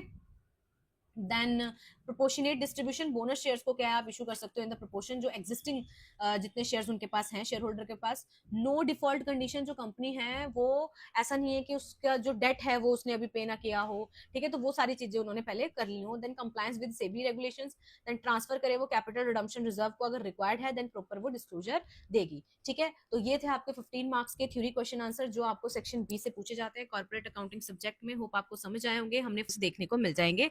एंड अब हम स्टार्ट करते हैं यहाँ पे सेक्शन सी के 15 मार्क्स के most important and must do question answers को, ठीक है। तो यहाँ पे 2025 से हम स्टार्ट करेंगे कि कौन कौन से आपको क्वेश्चंस अभी रिसेंट में पूछे गए थे, and then we will do. और आफ्टर दैट इस पूरी वीडियो को देखने के बाद आपको ये भी पता लग जाएगा कि इनमें से भी कौन से इंपॉर्टेंट टॉपिक है जो आपको सबसे ज्यादा पूछे जाते हैं और आपको अच्छे से करके जाने हैं, ठीक है। हाँ, वीडियो को आपको जरूर लाइक करना है, बिकॉज ये बेसिकली आपका फीडबैक होता है एंड उस बेसिस पे फिर आपके सेमेस्टर से रिलेटेड और सब्जेक्ट से रिलेटेड वीडियो लेक्चर्स बनते हैं, तो टू वे कम्युनिकेशन रहे, ठीक है। तो चलिए, पहला क्वेश्चन है हमारा 15 मार्क्स का है। देखो इसमें आपको ना 3 या 4 जो टर्म्स हैं उस पर शॉर्ट नोट लिखने को आया था। तो ये रहा क्वेश्चन कि right short note on the following. तो आपको 3-4 टर्म्स दे रखी हैं, उन पे आपको शॉर्ट नोट लिखना है। तो डेफिनेटली 5-5 मार्क्स के होंगे, ठीक है। तो 5-5 मार्क्स के ना बेसिकली 3 आपको पूछ लिए जाते हैं कभी कभी, है ना, कभी कभी आपको 5 भी पूछ लिए जाते हैं, ठीक है, बट वो फिर 5 मार्क्स के नहीं होते हैं। तो कुछ टर्म्स आपसे पूछ ली जाती हैं किसमें 15 मार्क्स के क्वेश्चन में भी, ठीक है। तो लेट स्टार्ट। सबसे पहले आपसे पूछा गया था स्टैट्यूटरी रिजर्व्स क्या होते हैं, ठीक है। तो चलिए स्टार्ट करते हैं इसको। Statutory reserves is a reserve fund which every banking company in India must maintain according to section 17 of Banking Regulations Act। तो जो बैंकिंग रेगुलेशन एक्ट है उसके सेक्शन 17 के अकॉर्डिंग हर एक बैंकिंग कंपनी को एक रिजर्व फंड मेंटेन करके रखना होता है, जिसे हम कहते हैं स्टैट्यूटरी रिजर्व्स। होप क्लियर हुआ होगा। अब जो सारे बैंक हैं, ठीक है, सारे बैंक है जो उन्हें रिक्वायर्ड होता है कि आपको ना ट्रांसफर करना है at least 25% of its yearly profit, जो भी आपको उस साल में प्रॉफिट हुआ है उसका एटलीस्ट 25% आपको ट्रांसफर करना है किसमें, इस रिजर्व अकाउंट में, ठीक है। तो this reserve account before declaring dividend to share holder. तो डेफिनेटली कंपनी है तो वो अपने शेयर होल्डर्स को क्या देती होगी, डिविडेंड। तो उस डिविडेंड को डिक्लेयर करने से पहले आपको जो भी प्रॉफिट हुआ है उसका 25% आपको इस रिजर्व में ट्रांसफर करना है। सो होप आपको ये समझ आया होगा। अब जो मेन पर्पज है ना इस रिजर्व को बनाने का वो यही है कि हमें स्ट्रेंथन करना है, स्ट्रॉन्ग करना है फाइनेंशियल पोजीशन बैंक की, ठीक है। एंड ये बेसिकली प्रोवाइड कर रहा है एक सेफ्टी किसके अगेंस्ट, अगर कोई फ्यूचर में लॉस होते हैं उस कंपनी को या कोई रिस्क है तो, ठीक है। रिजर्व बना के चलते हैं। फिर जो ये रिजर्व है ये क्रिएट किए जाते हैं अंडर दिस लॉ एंड इसीलिए इसे बोला जाता है स्टैट्यूटरी रिजर्व। इसे शो किया जाता है सेपरेटली, अलग अलग से बैलेंस शीट में under heading reserve and surplus, ठीक है। तो रिजर्व है तो रिजर्व एंड सरप्लस में बैलेंस शीट में दिखाएंगे हम इसको, ओके। रिजर्व का है वो क्या है, सबसे पहले अगर हम देखें तो प्रॉफिट एंड लॉस अकाउंट। तो जो अमाउंट आपने ट्रांसफर की है स्टैट्यूटरी रिजर्व में इसको आप शो करोगे प्रॉफिट एंड लॉस अकाउंट में अंडर द हेडिंग एप्रोप्रिएशंस में, ठीक है, इंपॉर्टेंट है ये।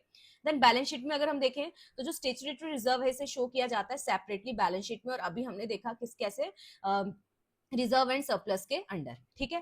फिर यहाँ फीचर्स देख लो स्टैट्यूटरी रिजर्व के क्या होते हैं। सबसे पहले तो ये कंपलसरी है बैंक के लिए एंड इसमें आपको एटलीस्ट 25% अपने एनुअल प्रॉफिट का ट्रांसफर करना है, और जो भी आप ट्रांसफर कर रहे हो वो कब होनी चाहिए, डिविडेंड देने से पहले जो प्रॉफिट निकला है उसके ऊपर 25% लगाना है। देन ये बेसिकली आपकी फाइनेंशियल स्ट्रेंथ को क्या है, बढ़ाता है। एंड ये एग्जाम्पल दे रखा है, सपोज करो एक बैंक है वो अर्न कर रहा है प्रॉफिट, उसने अर्न किया 20 लाख का एक साल में, तो मिनिमम ट्रांसफर क्या है इसका 25% उसको क्या करना पड़ेगा, तो ये 5 लाख आ गया, ठीक है। अब 5 लाख क्या है इसे ट्रांसफर कर दिया जाएगा स्टैट्यूटरी रिजर्व अकाउंट में। सो होप क्लियर हुआ होगा, इजी सा है। नाउ नेक्स्ट टर्म जो आई थी आपको कि उसके ऊपर नोट लिखना है, तो नेक्स्ट टर्म है restrictions on loan and advances, ठीक है। तो चलिए स्टार्ट करते हैं। In India, banking companies have to follow certain rules while giving loan and advances. ठीक है, तो देखो, अगर बैंकिंग कंपनी है वो कोई भी लोन दे रही है, एडवांस दे रही है, तो उसको कुछ रूल्स यहाँ पे क्या करने पड़ते हैं, फॉलो करने पड़ते हैं। इंडिया में बैंकिंग कंपनीज है जो उनको रूल्स फॉलो करने होते हैं जब भी वो लोन या एडवांसेस को दे रहे हैं। ये जो रूल्स है ये मेनली किसके द्वारा बनाए जाएंगे, RBI and banking regulation act 1949 के द्वारा।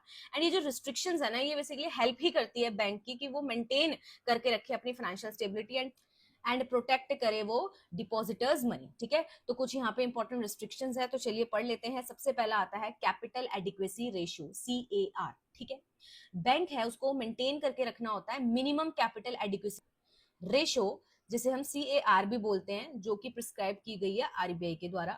जो कैपिटल एडिक्वेसी रेशियो है, दैट मींस कि जो बैंक है उसको ना उसके पास इनफ कैपिटल होनी चाहिए कवर करने के लिए अपने रिस्क और लॉसेस को। ये जो रिस्ट्रिक्शंस लगाई है ना, ये लिमिट कर देती है कि आप इतना ही अमाउंट क्या है लोन के फॉर्म में दे सकते हो। एंड इंपॉर्टेंस क्या है इसकी, ये इंश्योर कर रहा है फाइनेंशियल स्टेबिलिटी बनी रहे उस बैंक की, ये प्रोटेक्ट कर रहा है डिपॉजिटर्स मनी, एंड इससे क्या है, रिस्क कम होता है बैंक फेलियर। नेक्स्ट है एक्सपोजर लिमिट। तो bank can not give unlimited loan. So obviously बात है, जो बैंक है वो अनलिमिटेड लोन नहीं दे सकते एक सिंगल बोरोवर को। अकॉर्डिंग टू आरबीआई गाइडलाइंस, जो बैंक है वो लेंड कर सकते हैं अप टू एक फिक्स्ड परसेंटेज तक। ठीक है, कैपिटल फंड्स को एक बोरोवर को। जनरली जो बैंक है वो लेंड कर सकते हैं maximum 25% of their capital funds to single borrower. ठीक है, अब इंपॉर्टेंस देख लो, ये प्रिवेंट कर रहा है कि एक ही जगह पे कंसंट्रेशन ना हो रिस्क का। ठीक है, एंड इससे क्या है, हम हैवी लॉसेस से बच सकते हैं। Next, sectoral limits. So bank are required to provide loans to priority sector, जैसे कि एग्रीकल्चर हो गया, स्मॉल स्केल इंडस्ट्रीज हो गया, micro small and medium enterprises हो गए। ठीक है, तो यहाँ पे आप, ये प्रायोरिटी सेक्टर है, यहाँ पे आप क्या है, लोन दोगे। और certain percentage of total lending जो भी है आपकी, वो डायरेक्टेड होनी चाहिए इस सेक्टर्स में। ठीक है, सो ये इंपॉर्टेंस है कि ये इंकरेज कर रहा है कि इकोनॉमिक डेवलपमेंट हो, सपोर्ट कर रहा है इंपॉर्टेंट सेक्टर्स को, एंड इससे प्रमोट होगी क्या, बैलेंस ग्रोथ। ठीक है, नेक्स्ट है prohibition on loan against own share. तो according to banking regulation act 1949, जो बैंक्स हैं उन्हें अलाउड नहीं होता कि वो लोन देंगे और एडवांस देंगे against the security of their own shares. ठीक है, सो ये रूल प्रिवेंट कर रहा है कि कॉन्फ्लिक्ट ऑफ इंटरेस्ट ना राइज हो जाए और प्रोटेक्ट रहे बैंक अननेसेसरी फाइनेंशियल रिस्क से। ठीक है, तो इससे बेसिकली आप बैंक्स के फंड्स का मिसयूज नहीं कर सकते हो, एंड इससे सेफ्टी और ट्रांसपेरेंसी इंश्योर रहती है। नेक्स्ट है loan to value, LTV ratio. LTV ratio एक ऐसे लिमिट है जो कि फिक्स किया आरबीआई ने, किसमें, on the amount of loan जो भी आप दे रहे हो against the value of an asset, जो कि ऑफर किया जाता है as a security, collateral security. तो फॉर एग्जांपल एक हाउसिंग लोन है, तो अप टू 90% लोन आपको दिया जा सकता है for smaller loan, and lower percentage क्या है, अलाउड होती है फॉर लार्जर लोन। तो ये कुछ ऑब्जेक्टिव दे रखे हैं। So this is the conclusion, आप पढ़ सकते हैं। नेक्स्ट टर्म जो थी वो है स्टेचुरेटरी लिक्विडिटी रेशियो। ये तो आप पढ़ के भी आए हो, स्टेचुरेटरी लिक्विडिटी रेशियो क्या होती है। तो स्टेचुरेटरी लिक्विडिटी रेशियो एक मिनिमम परसेंटेज होता है banks net demand and time liability, ठीक है, which must be maintain in the form of liquid assets such as cash के फॉर्म में, गोल्ड के फॉर्म में, अप्रूव्ड गवर्नमेंट सिक्योरिटीज के फॉर्म में, before giving loan to customer. तो कस्टमर को लोन देने से पहले आपको क्या करना है, मेंटेन करके रखना है लिक्विड एसेट, जैसे कि कैश, गोल्ड हो गया। ठीक है, इसको क्या, इस पे एक मिनिमम परसेंटेज, जो भी उस बैंक के net demand and time liability है ना, उसका एक मिनिमम परसेंटेज होता है जो आपको मेंटेन करके रखना है लिक्विड एसेट के फॉर्म में, और वो लिक्विड एसेट ये हो सकते हैं। ठीक है, सो इन इंडिया जो SLR है ये फिक्स करता है RBI under the banking regulation act 1949, और एट प्रेजेंट जो है ये SLR 18% ऑफ NDTL चल रहा है। आप एक बार देख सकते हैं जब आपका एग्जाम होगा तो। ठीक है, तो आपको एक बार करंट देख के जाना है। तो चलिए, मेन पर्पस है जो SLR का वो क्या है, यही कि बैंक मेंटेन करके रखे सफिशिएंट लिक्विड एसेट्स, एंड वो ज्यादा लैंड ना कर दे सारे फंड्स को। ठीक है, फिर ऑब्जेक्टिव देख लो, यहाँ पे लिक्विडिटी मेंटेन करने के लिए ये कर रहे हैं, देन इंश्योर रहे कि सेफ्टी है डिपॉजिटर्स मनी की। एंड फिर आपको ये पूछा है कि जो लिक्विड एसेट्स है उसके अंदर क्या क्या आ गया, तो वही बैंक मेंटेन कर सकता है SLR को इन the form of cash, gold और गवर्नमेंट अप्रूव्ड सिक्योरिटी। फॉर्मूला क्या होता है आप पढ़ के आए हो, ऊपर लिक्विड एसेट लिखेंगे एंड नीचे क्या है, net demand and time liability और इनटू 100। ठीक है, फिर ये एग्जांपल दे रखा है and this is the conclusion. Next question है, write a short note on customers acceptance and endorsement. ठीक है, तो चलिए, customers acceptance and endorsement are the contingent liabilities of a banking company। तो ये क्या होती है, contingent liabilities होती हैं किसकी, बैंकिंग कंपनीज की। ये जो liabilities है ना, ये अराइज होती है जब बैंक एक्सेप्ट कर रहा है या endorses कर रहा है बिल ऑफ एक्सचेंज को एंड अदर नेगोशिएबल इंस्ट्रूमेंट को, किसके बिहाफ पे, अपने कस्टमर के बिहाफ पे। जब एक बैंक है वो एक्सेप्ट करेगा bills of exchange for a customer और या इंडोर्स कर देगा उस नेगोशिएबल इंस्ट्रूमेंट को in favour of another party, तो यहाँ पे बैंक क्या है, लीगली रिस्पॉन्सिबल बन जाता है कि उसे पेमेंट करनी पड़ेगी on the due date, and अगर जो कस्टमर है वो फेल हो जाएगा ना पे करने के लिए, तो ये बैंक को क्या है वो पे करना पड़ेगा। तो जो ट्रांजेक्शन ये हेल्प कर रही है प्रमोट करने में ट्रेड को, कॉमर्स को, कि ज्यादा से ज्यादा ट्रेड हो, कॉमर्स हो, specially inland and foreign trade, because they increase the credit worthiness of customer. तो although there is no immediate outflow of cash, जो बैंक है वो फेस तो करेंगे ना फाइनेंशियल रिस्क को, अगर जो कस्टमर है वो डिफॉल्ट कर देता है पेमेंट में। देयरफॉर जो ये आइटम है इसे शो किया जाता है कंटीजेंट लायबिलिटी के तौर पे बैलेंस शीट में, according to RBI guidelines and banking regulation act 1949 के अकॉर्डिंग। ठीक है, फीचर क्या है इसके, तो ये राइज होता है फ्रॉम बिल ऑफ एक्सचेंज और नेगोशिएबल इंस्ट्रूमेंट, एंड ये क्रिएट करता है contingent liability, and bank liable हो जाएगा जब कस्टमर उस पेमेंट को नहीं पे कर सकता थर्ड पार्टी को, एंड ये हेल्प कर रहा है ट्रेड और कॉमर्स को बूस्ट देने में। फिर इंपॉर्टेंस दे रखी है एंड ये एग्जाम्पल है। फिर नेक्स्ट क्वेश्चन आया था, right a short note on rebate on bills discounted. तो जब एक बैंक ना डिस्काउंट करता है एक बिल ऑफ एक्सचेंज को, तो वो रिसीव करता है discount amount in advance for the entire period of the bill. However, जो at the end of the accounting year part of जो ये discount है ये रिलेट कर सकता है नेक्स्ट अकाउंटिंग पीरियड में। सो जो प्रोपोर्शन है इसे हम बोलते हैं रिबेट ऑन, मतलब रिबेट दे दी बिल डिस्काउंटेड पे, और unexpired repaid on bill discounted. In simple words basically ये वो अमाउंट है ऑफ डिस्काउंट जो आपको रिसीव हुई है by the bank but not yet earned, because जो बिल है वो अभी मेच्योर नहीं हुआ है before the closing date of accounts. Therefore जो अमाउंट है उसे ट्रीट किया जाता है लायबिलिटी के तौर पर और शो किया जाएगा लायबिलिटी साइड बैलेंस शीट के। ये जो कंसेप्ट है rebate on bill of discount, ये फॉलो करता है अकाउंटिंग प्रिंसिपल को, दैट जो इनकम है उसे रिकॉग्नाइज करो जिस पीरियड में उसको अर्न किया है। ठीक है, matching concept. Then feature of rebate on bills discounted, ये रिप्रेजेंट कर रहा है कि अनअर्न्ड इनकम है ये बैंक की, एंड ये राइज हो रही है व्हेन डिस्काउंटेड बिल्स मैच्योर होंगे आफ्टर द क्लोजिंग डेट। इसे ट्रीट किया जाएगा तब तक लायबिलिटी के तौर पे, ये इंश्योर करते हैं कि करेक्ट कैलकुलेशन हो ईयरली प्रॉफिट की। अकाउंटिंग ट्रीटमेंट तो प्रॉफिट एंड लॉस में देख लो, ओनली द अर्न्ड प्रोपोर्शन है जो डिस्काउंट का वो क्रेडिट किया जाता है P&L में, और बैलेंस शीट में क्या है जो अनअर्न्ड पोर्शन है उसे हम rebate on bills of discounted लिखते हैं अंडर लायबिलिटी सेक्शन में। एंड ये रहा एग्जांपल, आप एग्जांपल देख सकते हैं। सपोज करो एक बैंक है उसने डिस्काउंट किया बिल एंड रिसीव किए 12,000 as a discount for 12 month. At the end of the accounting year only 9 month have expired. So अब जो डिस्काउंट है रिमेनिंग 3 मंथ का उसे ट्रीट किया जाएगा rebate on bill discounted. Calculation कैसे रिबेट की निकलेगी, 12,000 था तो कितने बचे हैं 3, और आउट ऑफ 12 तो ये कितना निकल के आ जाएगा 3,000 निकल के आ जाएगा। तो 3,000 क्या है शो किया जाएगा rebate on bill discounted in the balance sheet. ठीक है, एंड नेक्स्ट ये कंक्लूजन दे रखे हैं, आप पढ़ सकते हैं। फिर है नेक्स्ट क्वेश्चन, तो ये 15 मार्क्स के क्वेश्चन आए थे, जितने भी आपसे नोट पूछे हैं तो इकट्ठे पूछ लिए गए थे आपसे। अब हम देख लेते हैं नेक्स्ट क्वेश्चन। तो what do you mean by redemption of debenture, तो क्या होता है redemption of debenture, and discuss करो various methods for redemption of debenture. तो मेथड्स भी पूछे हैं, तो चलिए स्टार्ट करते हैं। सबसे पहले आपसे मीनिंग पूछा है तो आप मीनिंग ही बताओगे।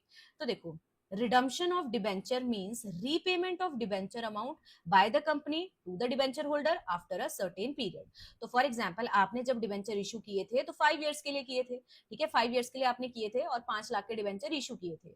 तो 5 साल तक तो आप क्या है इंटरेस्ट दे रहे होंगे किसको, डिबेंचर होल्डर को। ठीक है, ये जो फॉर एग्जाम्पल ये कंपनी है, ये कंपनी ने क्या किया जब इशू किए होंगे डिबेंचर, तो फॉर एग्जाम्पल इसने 5 साल के लिए क्या किए डिबेंचर इशू किए, और 5 साल तक क्या है क्या दिया इंटरेस्ट दिया डिबेंचर होल्डर को। अब 5 साल हो गए तो अब क्या इस कंपनी को क्या करना है, अपने डिबेंचर्स को वापस ले लेना है। तो अब ये प्रिंसिपल अमाउंट भी पे करेगी, है ना। तो जब ये अपने डिबेंचर्स को क्या कर ले रही है, वापस ले रही है, तो उसके बाद वो इस 5 लाख को रीपे करेगी। तो इसी को कहते हैं रिडम्पशन ऑफ डिबेंचर। तो रिडम्पशन ऑफ डिबेंचर का मतलब रीपे करना डिबेंचर की अमाउंट जो ये 5 लाख की है। ठीक है, कंपनी करेगी किसको, डिबेंचर होल्डर को, कब, after a certain period of time. तो यहाँ पे 5 इयर्स हमने अपने एग्जाम्पल में लिया था। कहते हैं जब कंपनी इशू करती है डिबेंचर्स को तो वो बोरो कर रही है बेसिकली मनी पब्लिक से। Eight the time of maturity जब 5 साल हो जाएंगे तो जो कंपनी है उसको रीपे करनी पड़ेगी उस बोरोड अमाउंट को जो प्रिंसिपल अमाउंट थी। इसी को कहते हैं, जो रीपेमेंट की प्रोसेस है इसे कहते हैं रिडम्पशन ऑफ डिबेंचर, की कंपनी रिडीम कर रही है अपने डिबेंचर्स, वापस ले रही है अपने debentures. So in simple word redemption means discharge और रीपेमेंट ऑफ डिबेंचर। तो एग्जांपल ये पढ़ सकते हैं आप, मैंने आपको एक एग्जांपल दे दिया है। अब हम मेथड्स पढ़ेंगे, तो जो भी मेथड्स हैं आपको सबसे पहले इनका क्या बनाना है डायग्राम, देन फिर आप इनको वन बाय वन क्या करोगे एक्सप्लेन करोगे। ठीक है, तो चलिए स्टार्ट करते हैं। पहला जैसे आप देख सकते हैं redemption of debenture in lump sum at the end of specified period. इस मेथड में जो कंपनी है वो रीपे कर देगी एंटायर अमाउंट को, ठीक है, एक ही बारी में मेच्योरिटी डेट जब आ जाएगी, तो लाइक 5 साल हो गए तो वो इकट्ठे क्या है उस अमाउंट को वापस दे देगी। अब ये इसमें क्या है 2 टाइप्स होते हैं, जैसे एक आ गया रिडम्पशन कर रही है वो आउट ऑफ कैपिटल। तो इस मेथड में ना जो कंपनी है वो रीपे करती है डिबेंचर्स को फ्रॉम फ्रेश कैपिटल और existing assets without creating any special reserve. ठीक है, तो इसमें क्या करती है, बेसिकली वो कंपनी रीपे कर रही है ना, उसको अमाउंट देनी है, और जो भी वो पैसा है 5 लाख का फॉर एग्जांपल, वो उसको देना है, तो वो कैसे करेगी, फ्रॉम फ्रेश कैपिटल, अपनी फ्रेश कैपिटल से क्या है वो रीपे करेगी, और जो भी उसके एग्जिस्टिंग एसेट्स हैं उससे करेगी without creating any special reserve. तो देखो जनरल एंट्री कैसे होती है, eight the time of redemption, तो रिडम्पशन कर रही है तो देखो डिवेंचर अकाउंट क्या हो जाएंगे, अब डेबिट हो जाएंगे और टू डिवेंचर होल्डर, और जब हम पेमेंट कर देंगे तो यहाँ पे क्या है, डिवेंचर होल्डर है जो वो डेबिट हो जाएंगे, और उनको पेमेंट कर दी तो टू बैंक या टू कैश। ठीक है, फिर रिडम्पशन अगर आप आउट ऑफ प्रॉफिट कर रहे हो तो इस मेथड में जो कंपनी है वो ट्रांसफर करती है part of profit to debenture redemption reserve before redemption. ठीक है, तो इसकी जनरल एंट्री क्या होगी, जब आपको रिजर्व क्रिएट करना है तो profit and loss appropriation account debit होगा, एंड इससे आप क्या करोगे, डिबेंचर रिडम्पशन रिजर्व में अमाउंट डालोगे, फिर रिडम्पशन कर रहे हो तो डिबेंचर अकाउंट डेबिट हो जाएगा और टू डिबेंचर होल्डर, फिर इनको पेमेंट करेंगे तो डिबेंचर होल्डर अकाउंट डेबिट हो जाएगा और कैश जाएगा तो टू बैंक। ठीक है, नेक्स्ट मेथड है redemption of debenture by annual drawing. Under this method जो डिबेंचर्स है उसे रिडीम किया जाता है एवरी ईयर इंस्टॉलमेंट, तो हर साल थोड़ा थोड़ा क्या इंस्टॉलमेंट में वो कर लिया जाएगा रिडीम, इंस्टेड की एक ही बारी सारी अमाउंट आप दे रहे हो। Lots are drawn every year and selected debentures को क्या है हम अमाउंट दे देते हैं। तो ये एडवांटेजेस देख लो क्या लिखा हुआ है, रिड्यूस कर रहा है ये बर्डन, मेच्योरिटी पे इकट्ठे अमाउंट ना देनी पड़ जाए आपको, और इजी रीपेमेंट हो रही है पार्ट्स में। जनरल एंट्री आप देख सकते हैं, अगर अमाउंट ड्यू है तो वही एंट्री आ गई और पेमेंट की एंट्री आ गई। ठीक है, ड्यू पे की तो एंट्री सेम ही है सब में। फिर आगे redemption of debenture bye conversion, तो अंडर दिस मेथड जो डिबेंचर्स है उन्हें कन्वर्ट किया जा देता है शेयर्स में, ठीक है, या नए डिबेंचर्स में, इंस्टेड कैश पेमेंट उन्हें दी जाए। So it may be converted into equity share कर सकते हो आप, प्रेफरेंस शेयर्स में कन्वर्ट कर सकते हो, नए डिबेंचर्स में कन्वर्ट कर सकते हो। जनरल एंट्री देख लो वही है, डिबेंचर अकाउंट डेबिट टू, अगर आपने इक्विटी शेयर में करना है तो इक्विटी शेयर कैपिटल क्रिएट हो गई तो ये क्रेडिट हो गई, अगर सिक्योरिटी प्रीमियम भी एग्जिस्ट कर रहा है तो वो भी आप क्रेडिट कर दोगे। फिर आ गया redemption of debenture out of provision. So under this method जो कंपनी है वो क्रिएट करती है एक प्रोविजन हर साल रिडम्पशन के लिए, इसके अंदर सिंकिंग फंड मेथड और इंश्योरेंस पॉलिसी मेथड आ जाता है।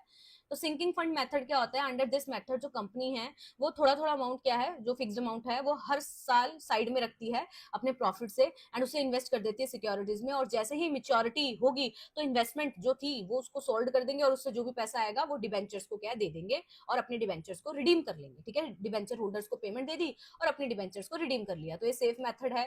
ठीक है, स्टार्टिंग से आप पैसा क्या कर रहे हो, एक उस साइड में रखते जा रहे हो प्रॉफिट से निकाल निकाल के, क्योंकि आपको पता है एक टाइम पे आपको क्या डिबेंचर्स को रिडीम करना है, और ये पैसा साइड में रख रहे हो तो इसको क्या है इन्वेस्ट भी कर दे रहे हो, इन्वेस्ट कर रहे हो तो इससे क्या मिल रहा है आपको, इंटरेस्ट भी मिल रहा है साथ के साथ, है ना। फिर नेक्स्ट है जनरल एंट्रीज, तो अगर क्रिएट करना है सिंकिंग फंड को तो P and L appropriation account debit to debenture redemption reserve, then अगर परचेज कर रहे हो इन्वेस्टमेंट को तो वही debenture redemption fund investment account debit, cash जाएगा या आप चेक से ले रहे हो तो टू बैंक, और इंटरेस्ट ऑन, अगर इन्वेस्टमेंट मिल रहा है आपको तो आपके पास इंटरेस्ट आ रहा है तो bank account debit to interest on investment, और ट्रांसफर कर रहे हो इस इंटरेस्ट को तो interest on investment account debit to debenture redemption fund. और सेल करोगे, अगर जब आपको फाइनली पेमेंट देनी है तो उस एसेट को आप क्या करोगे, सेल करोगे तो कैश आएगा, तो ये एंट्री हो गई। Then for redemption of debenture और फाइनली रिडम्पशन की एंट्री वही है। ठीक है, फिर आ गया इंश्योरेंस पॉलिसी मेथड, तो इस मेथड में जो इंस्टेड ऑफ परचेजिंग इन्वेस्टमेंट जो कंपनी है ना वो परचेज कर लेती है इंश्योरेंस पॉलिसी हर साल। ठीक है, तो इंश्योरेंस पॉलिसी है, इसमें क्या होता है, जो इंश्योरेंस कंपनी है वो पे करेगी amount on maturity which is issue to redeem debentures. ठीक है, तो ये फीचर देख लो, सेफ है, सिंपल मेथड है, फिक्स्ड अमाउंट है जो रिसीव होगी आपको मेच्योरिटी पे। तो general entry payment of insurance premium, तो ये एंट्री आ गई, transfer to debenture redemption reserve, ये एंट्री आ गई, देन अमाउंट रिसीव कर रहे हो इंश्योरेंस कंपनी से तो bank account debit, then redemption of debenture अगर कर रहे हो तो ये रहा, और ये पेमेंट है। ठीक है, देन आ गया redemption of debenture bye purchasing own debenture in open market, तो इस तरीके से भी हो सकता है। अंडर दिस मेथड जो कंपनी है वो परचेज करती है अपने खुद की डिबेंचर ओपन मार्केट से मेच्योरिटी डेट से पहले और फिर उसको कैंसिल कर देती है। तो हमने ये 5 मार्क्स के क्वेश्चन में भी किया था। ठीक है, ओन डिवेंचर क्या होता है, तो फिर यहाँ पे क्या है, डिवेंचर्स में भी परचेज्ड एट पार प्रीमियम और डिस्काउंट पे किए जा सकते हैं। देन जनरल एंट्री ये बता रखी है कि ओन डिवेंचर को परचेज करोगे तो कैश जाएगा। ठीक है, देन कैंसिल करोगे तो ये एंट्री आ गई, अगर प्रॉफिट ऑन कैंसिलेशन है तो ये, और लॉस हो रहा है कैंसिलेशन पे तो ये वाली एंट्री। ठीक है, तो ये कंक्लूजन है, आप पढ़ सकते हैं। नेक्स्ट क्वेश्चन है what is the procedure of preparing the accounts of life insurance company. ठीक है, तो आपको प्रोसीजर पूछा गया है यहाँ पे, तो वो आपको डिटेल में इधर बताना है। तो देखो, जो लाइफ इंश्योरेंस कंपनी है ये प्रिपेयर करती है अपने अकाउंट्स को अकॉर्डिंग टू रूल्स जो भी इंश्योरेंस एक्ट में दिए गए हैं। ठीक है, और कंपनीज एक्ट में दिए और रेगुलेशंस इशू किए हैं इंश्योरेंस IRDAI ने। ठीक है, मेन पर्पस है जो प्रिपेयर करने का अकाउंट्स, वो यही होता है इनका कि इन्हें जानना है प्रॉफिट या लॉस कितना हुआ है उस कंपनी का, फाइनेंशियल पोजीशन क्या है उस कंपनी की, कितनी अमाउंट उनको प्रीमियम रिसीव हुई है, एंड क्लेम पेड कितना है, कितना उन्होंने पे करना है, एंड लाइबिलिटी कितनी है उनकी पॉलिसी होल्डर के towards. So life insurance companies prepare करती है अकाउंट्स को स्पेशल फॉर्मेट में, बिकॉज ये जो उनका बिजनेस है वो डिफरेंट है ऑर्डिनरी कंपनीज से। तो अब पहला देख लेते हैं हम, compliance with regulatory framework. Life insurance कंपनियों को फॉलो करने होते हैं लीगल रूल्स और रेगुलेशंस जो भी इशू की हैं जब वो अपनी प्रिपेयर कर रहे हैं अकाउंट्स को, उन्हें फॉलो करना पड़ता है, कंप्लाई करना पड़ता है with insurance act 1938, companies act 2013, IRDAI की रेगुलेशंस के साथ और अकाउंटिंग स्टैंडर्ड के साथ। ये जो अकाउंट है वो बना रहे हैं वो प्रिपेयर करे प्रिस्क्राइब्ड फॉर्मेट में और सबमिट करे टाइम पे। तो ये एग्जांपल दे रखा है, अगर IRDAI ने बोला है कि सेपरेट डिस्क्लोजर आपको प्रीमियम इनकम पे या क्लेम पे करना है, तो कंपनी को ये चीज फॉलो करनी होगी, ठीक है। सो इंपॉर्टेंस देख लो, इंश्योर कर रहा है ट्रांसपेरेंसी बनी रहे, पॉलिसी होल्डर को प्रोटेक्ट कर रहा है और यूनिफॉर्मिटी ला रहा है अकाउंटिंग में। फिर आ गया structure of financial statement. Life insurance companies है वो प्रिपेयर करती है फाइनेंशियल स्टेटमेंट को एक प्रिस्क्राइब्ड स्ट्रक्चर में। और मेन फाइनेंशियल स्टेटमेंट्स क्या क्या बनाती है, वो रेवेन्यू अकाउंट बनाती है, प्रॉफिट एंड लॉस अकाउंट बनाती है, बैलेंस शीट बनाएंगी, and receipts and payment account भी बनाएगी, समटाइम्स फॉर इंटरनल पर्पस। तो यहाँ पे भी एग्जाम्पल दे रखा है, प्रीमियम रिसीव है जो वो शो कर रही है वो रेवेन्यू अकाउंट में, वाइल कैपिटल एंड रिजर्व्स हैं वो शो होगा कहाँ, बैलेंस शीट में। सो इंपॉर्टेंस क्या है इसकी कि वही ये क्लियर फाइनेंशियल इन्फॉर्मेशन प्रोवाइड कर रहा है, इन्वेस्टर की हेल्प कर रहा है, पॉलिसी होल्डर की हेल्प कर रहा है, एंड इससे हम ना इजीली कंपेयर कर सकते हैं अलग अलग कंपनीज की फाइनेंशियल डाटा को। फिर आ गया preparation of revenue account. Revenue account show करता है कितनी इनकम और कितनी एक्सपेंसेस है related to life insurance business during एक अकाउंटिंग ईयर के। ये हेल्प करता है ये जानने में कि सरप्लस हुआ है, डेफिशिएंट हुआ है इंश्योरेंस ऑपरेशन से उनको। सो वो आइटम जो शो हो रही है इनकम साइड, तो ये बता रखा है उनकी इनकम क्या क्या है, ये प्रीमियम रिसीव हुआ है, कोई इंटरेस्ट रिसीव हुआ है, कोई डिविडेंड रिसीव हुआ है, ठीक है, कंसिडरेशन फॉर एनुइटीज। देन आइटम वो कौन सी शो हो रही है, जो एक्सपेंडिचर साइड है, जितना उन्होंने क्लेम पे किया, कमीशन पे की, मैनेजमेंट के एक्सपेंसेस हो गए या बोनस दिया गया पॉलिसी होल्डर को, तो एग्जाम्पल है, ठीक है। नेक्स्ट आ गया इंपॉर्टेंस। फिर नेक्स्ट है preparation of profit and loss account. तो profit and loss account show करता है ओवरऑल प्रॉफिट या लॉस कितना हुआ है इंश्योरेंस कंपनी को, इसके अंदर surplus transfer from revenue account आ गया, अदर इनकम एंड एक्सपेंसेस आ गए, फिर एप्रोप्रिएशंस आ गए, ठीक है। फिर आ गया प्रिपरेशन ऑफ बैलेंस शीट। तो बैलेंस शीट शो करती है financial position life insurance company की एक पर्टिकुलर डेट पे। तो लाइबिलिटी साइड ये चीजें आती है और एसेट साइड ये चीजें आती है, ठीक है। देन आ गया एक्चुअल वैल्यूएशन, ठीक है। तो इसमें क्या होता है, बेसिकली इसका मतलब है साइंटिफिक कैलकुलेशन करते हो future liabilities of insurance policies की। इसमें क्या होता है, ये एस्टिमेट करता है फ्यूचर क्लेम कितना हो सकता है, प्रीमियम लाइबिलिटीज कितनी और बोनस कितना पेबल है। ये हेल्प करते हैं डिटरमाइन करने में ट्रू प्रॉफिट और सरप्लस आपका कितना है। फिर आ गया compliance with accounting principle. Life insurance companies है उसे फॉलो करने होते हैं अकाउंटिंग प्रिंसिपल्स को एंड स्टैंडर्ड्स को, जैसे कि प्रूडेंस के कॉन्सेप्ट को, कंसिस्टेंसी हो गया, मैचिंग कॉन्सेप्ट हो गया, गोइंग कंसर्न कॉन्सेप्ट हो गया, ठीक है। फिर आ गया डिस्क्लोजर रिक्वायरमेंट। तो इंश्योरेंस कंपनी है उसे डिस्क्लोज करना है सारे इंपॉर्टेंट फाइनेंशियल इन्फॉर्मेशन अपने नोट्स टू अकाउंट्स में। डिस्क्लोजर के अंदर अकाउंटिंग पॉलिसीज कौन सी वो फॉलो कर रहे हैं, इन्वेस्टमेंट्स अपनी बताएंगे, क्लेम आउटस्टैंडिंग कितना है, कॉन्टिजेंट लाइबिलिटीज कितनी है, रिस्क मैनेजमेंट पॉलिसीज कितनी है, वो सारी यहाँ पे बताई जाती हैं। फिर है फॉलो जनरल इंस्ट्रक्शन। जो कंपनी है वो फॉलो करेगी जनरल इंस्ट्रक्शन जो कि IRDAI ने दी है, ठीक है, इशू की है, रिगार्डिंग क्लासिफिकेशन कैसे की जाएगी इनकम एक्सपेंसेस की, कैसे वैल्यूएशन की जाएगी इन्वेस्टमेंट की, और कैसे प्रेजेंट किया जाएगा, ठीक है, presentation of schedules. So next आ गया filing with regulatory authorities. After जब वो प्रिपेयर कर लेंगे अपने अकाउंट्स को, तो कंपनी को सबमिट भी तो करना होगा ना वो सारी चीजों को रेगुलेटरी अथॉरिटीज को। तो वो अकाउंट्स जो कि बना रही है वो, तो उनको देना पड़ेगा, फाइल करवाना पड़ेगा IRDAI के पास और रजिस्ट्रार ऑफ कंपनी के पास। और जो अकाउंट है इनको ऑडिटेड भी आपको कराना है फाइल कराने से पहले। एग्जाम्पल ये देख सकते हैं आप। फिर आगे पब्लिकेशन ऑफ फाइनेंशियल स्टेटमेंट। तो लाइफ इंश्योरेंस कंपनीज होती हैं वो पब्लिश करेंगे अपनी फाइनेंशियल स्टेटमेंट्स को पब्लिक इन्फॉर्मेशन के लिए। स्टेटमेंट्स जो है वो पब्लिश करती हैं इन एनुअल रिपोर्ट्स या कंपनी की वेबसाइट में, ठीक है। फिर ये कंक्लूजन है, आप पढ़ सकते हैं। नेक्स्ट क्वेश्चन देख लेते हैं हम। सो नेक्स्ट क्वेश्चन है, discuss the provisions of companies act 2013 regarding underwriting of shares and debentures.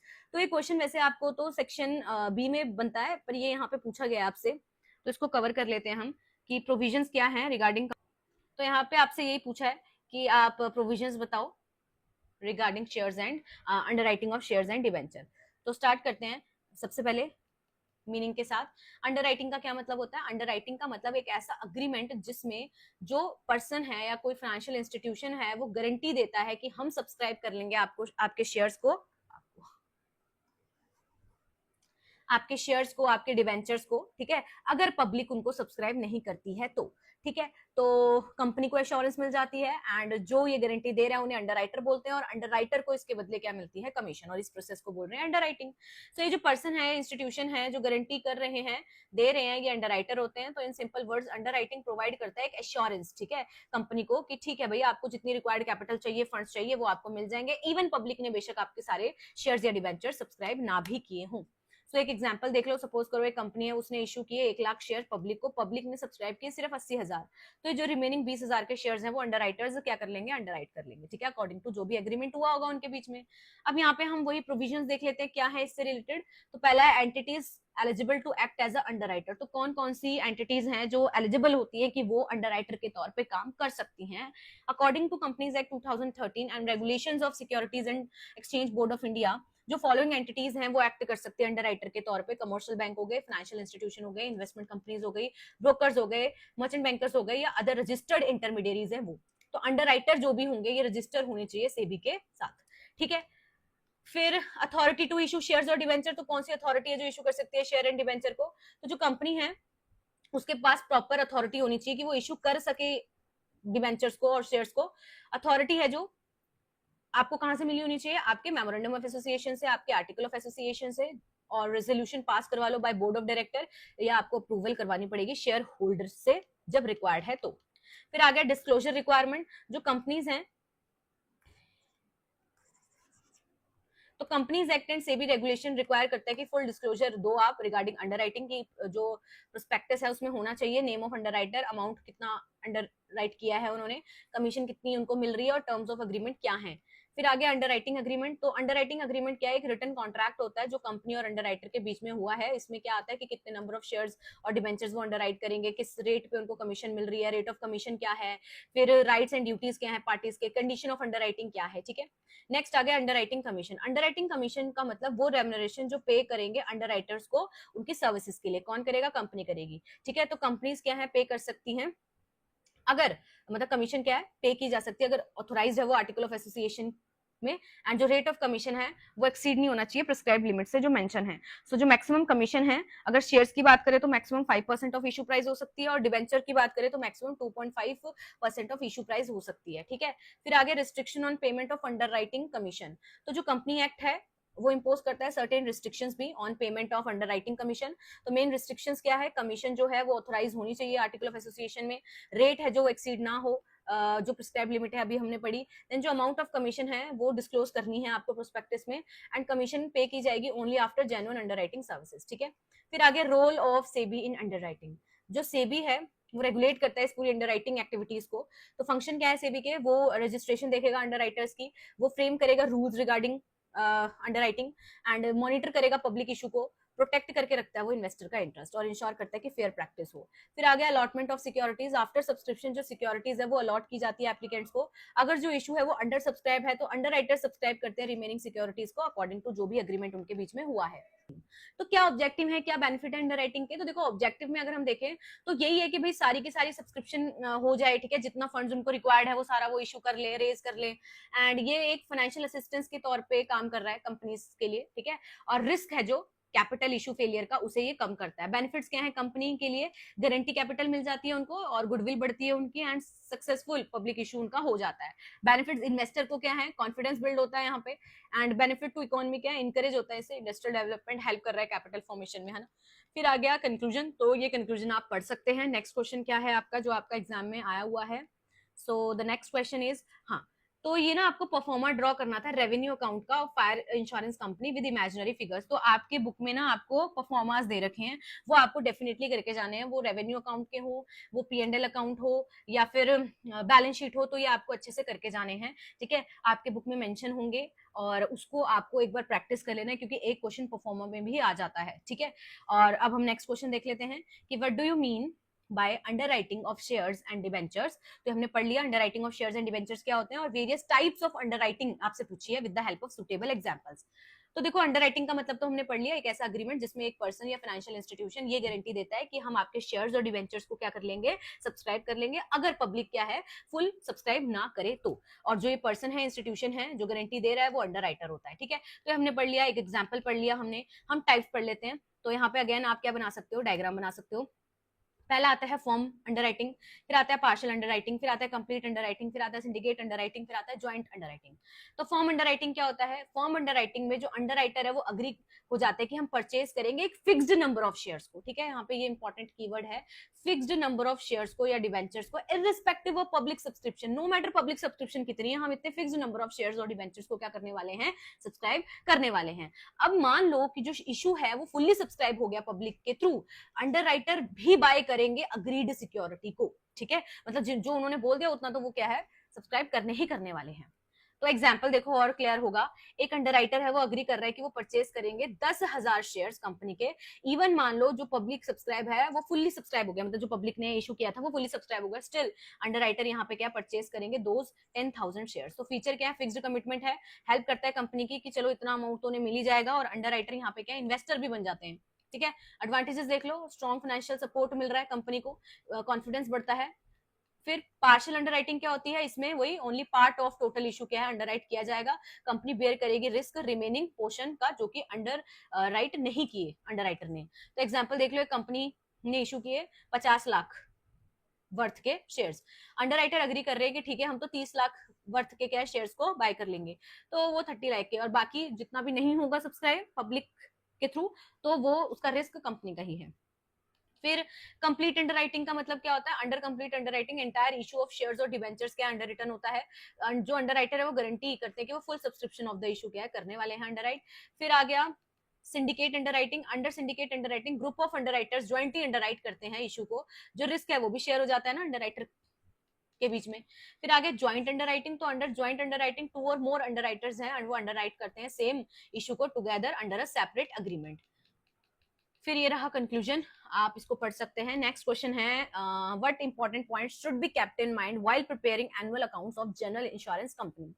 तो कहते हैं जब हम प्रिपेयर कर रहे हैं एनुअल अकाउंट्स को एक जनरल इंश्योरेंस कंपनी के, तो बहुत से इंपॉर्टेंट पॉइंट्स है जिन्हें हमें कंसीडर करना होता है ताकि ये एक्यूरेसी बनी रहे, ठीक है, क्लैरिटी रहे, कंप्लायंस हम सारे फॉलो कर रहे हैं, ये सारा इंश्योर रहे। तो जो अकाउंट्स है जनरल इंश्योरेंस कंपनी के वो प्रिपेयर किए जाते हैं according to insurance act, companies act और IRDAI ने जो रेगुलेशंस इशू किए हैं उनके अकॉर्डिंग। अब ये फॉलोइंग पॉइंट्स है जो हम पढ़ने वाले हैं, इनको ध्यान में रखना है जब भी प्रिपेयर कर रहे हैं हम एनुअल अकाउंट्स एक जनरल इंश्योरेंस कंपनी के।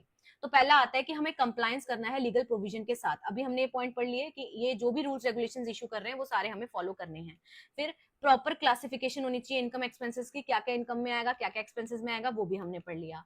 फिर आपको सेग्रीगेशन करनी है डिफरेंट डिफरेंट इंश्योरेंस बिजनेसेस की, सेपरेट करो अकाउंट्स को क्या अलग अलग तरीके से मेंटेन करो, like fire insurance, marine insurance, miscellaneous insurance. फिर आ गया correct calculation of premium earned, only premium relating to current year जो है उसे हमें रिकॉग्नाइज करना है।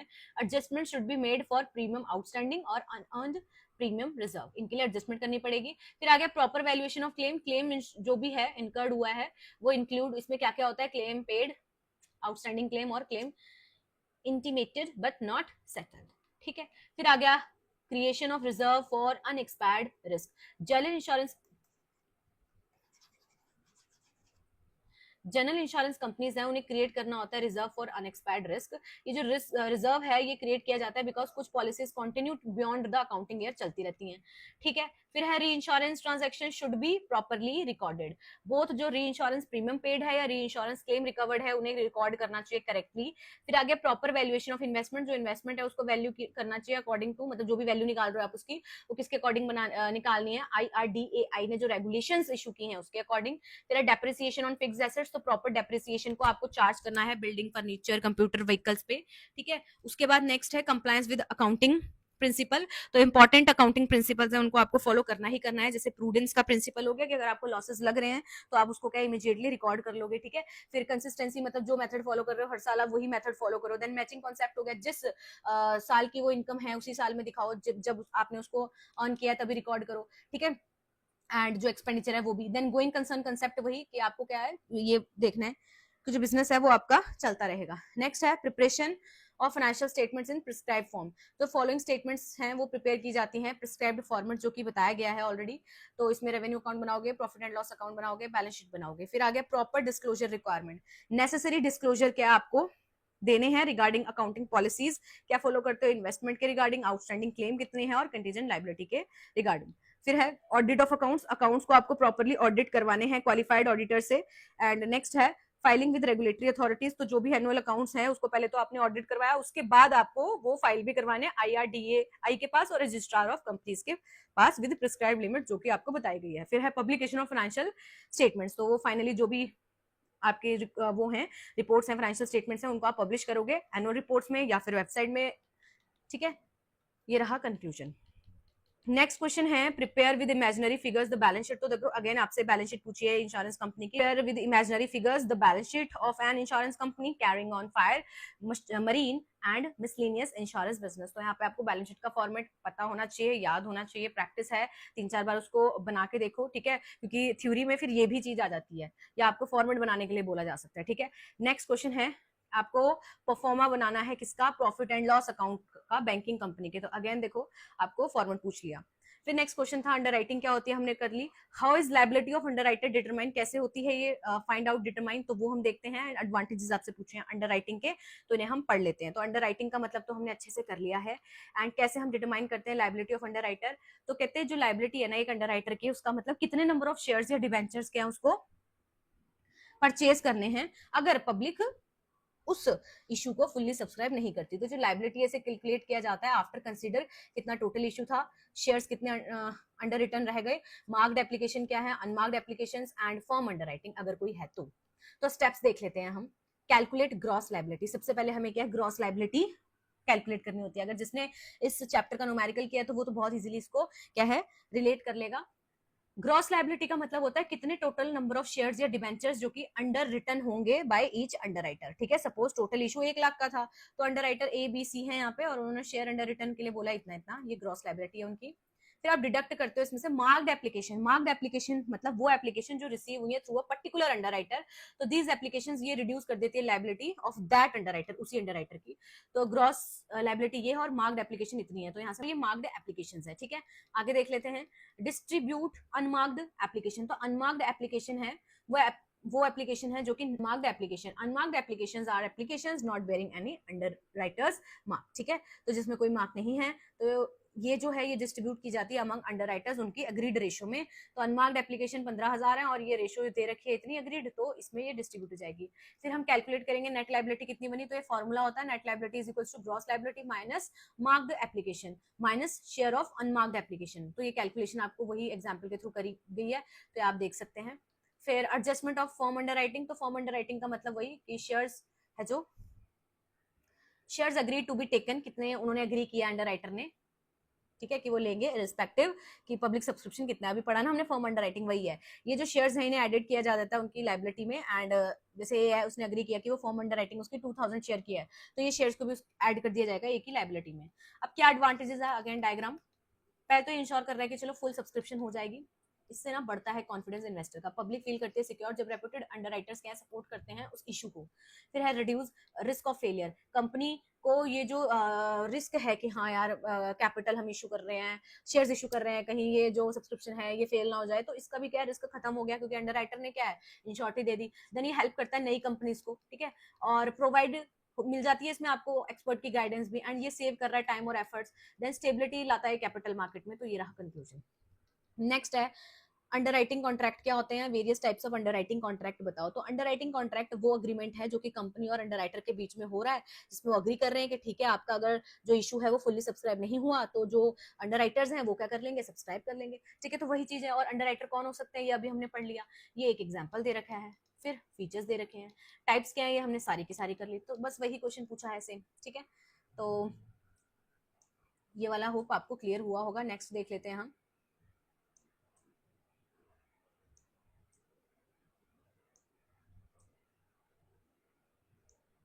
सो नेक्स्ट क्वेश्चन है the main provision governing the preparation of annual accounts of banking company. तो ये हमने पढ़ लिया ना कि आपको जो भी कंप्लाई करने हैं सारे के सारे बैंकिंग रेगुलेशन एक्ट, ठीक है, जिसमें फॉर्मेट्स वगैरह आपको बताए हैं। फिर आपको कंप्लाई करना है कंपनीज एक्ट 2013 के अकॉर्डिंग जो जो बताया गया है कि ऑडिटिंग वगैरह करवानी है। ठीक है, फिर forms of financial statement, so ये आपको मेंटेन करने हैं। Then true and fair view, annual accounts है जो वो प्रेजेंट करे ट्रू एंड फेयर व्यू आपकी फाइनेंशियल पोजीशन का, आपके प्रॉफिट एंड लॉसेस का, एसेट्स और लायबिलिटी का। फिर है क्लासिफिकेशन करोगे एसेट्स और लायबिलिटी को तो प्रॉपरली आपको क्लासिफाई करना है। ठीक है, देन प्रोविजन बना के रखना है बैड डेट और डाउटफुल डेट्स का। जिसमें आपका ये वाला पॉइंट आ जाता है, नॉन परफॉर्मिंग एसेट के लिए आपको प्रोविजन क्रिएट करना पड़ेगा, बैड डेट के लिए और डाउटफुल एडवांसेस के लिए। Then income recognition rule, income को रिकॉग्नाइज करोगे अकॉर्डिंग टू आरबीआई गाइडलाइंस जो इशू की है। फिर है वैल्यूएशन ऑफ इन्वेस्टमेंट, तो जो भी इन्वेस्टमेंट है वो वैल्यू करोगे अकॉर्डिंग टू आरबीआई नॉर्म्स जो बताए हैं उन्होंने। फिर है डिस्क्लोजर रिक्वायरमेंट, तो उसके अंदर आपको accounting policy, contingent liabilities, advances and deposit, investments, ये सारे के सारे बताने हैं। फिर है प्रिपरेशन ऑफ शेड्यूल्स, तो डिटेल आपको जो शेड्यूल्स हैं वो अटैच करने हैं फाइनेंशियल स्टेटमेंट्स में। फिर आ गया ऑडिट ऑफ अकाउंट्स, तो ऑब्वियसली बात है ऑडिटिंग तो करानी पड़ेगी है ना अकाउंट्स की, क्वालिफाइड ऑडिटर के थ्रू। फिर है signature and authentication, financial statements को साइन करा होना चाहिए मैनेजर ने, प्रिंसिपल ऑफिसर ने, डायरेक्टर ऑफ द बैंक ने।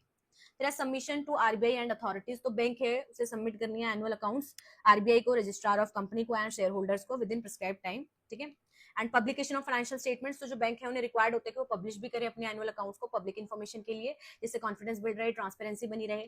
फिर है कंप्लायंस विद अकाउंटिंग स्टैंडर्ड, तो बैंक है उसे फॉलो करने हैं जो भी अकाउंटिंग स्टैंडर्ड्स है इशू किए हैं आईसीएआई ने। एंड कंक्लूजन यहाँ आप पढ़ सकते हैं, ये रहा कंक्लूजन। तो ये थे आपके सेक्शन सी से 15 मार्क्स के most important must do questions, hope आपको समझ आए होंगे। यहाँ पे आपको जो फॉर्मेट्स है वो करके जाने हैं, ठीक है, और अच्छे से सेक्शन सी को प्रिपेयर करना है। आपको 2 क्वेश्चन यहाँ से थ्योरी के देखने को मिलते हैं। अगर आपने न्यूमेरिकल किए हैं तो भी आपको थ्योरी करनी है, और अगर आपने थ्योरी किया है तो आपको अच्छे से इसको क्या है प्रेजेंट करके आना है। फॉर्मेट्स आप करके जाओ, ठीक है, 2 से 3 फॉर्मेट ही करने हैं तो उसको आप कर लो, अगर आपने न्यूमेरिकल वाला पार्ट नहीं रेडी किया है तो, ठीक है। और सेक्शन ए का अभी तक नहीं देखे क्वेश्चन आंसर्स तो वो भी देख सकते हैं, सेक्शन बी के भी क्वेश्चन आंसर्स देख सकते हैं। एंड नोट्स अवेलेबल है सेक्शन वाइज और chapter wise important theory question answers के, तो किसी को बाय करने हैं तो आप टेलीग्राम को ज्वाइन करो, वहां आपको डिटेल्स प्रोवाइड कर दी जाती है। How to buy the notes playlist इसी वीडियो के डिस्क्रिप्शन बॉक्स में है, वहां आपको सब मिल जाएगा। एंड वीडियो को लाइक करके ही जाना है, शेयर करना है, और टेलीग्राम का लिंक आपको इस वीडियो के डिस्क्रिप्शन में दिया है, उसको ज्वाइन कर सकते हैं। कोई भी अपडेट है तो वो सारी वहां पे शेयर कर दी जाती है। सो हम मिलते हैं नेक्स्ट वीडियो में, till then keep watching, thank you for watching this video and all the best for your exam.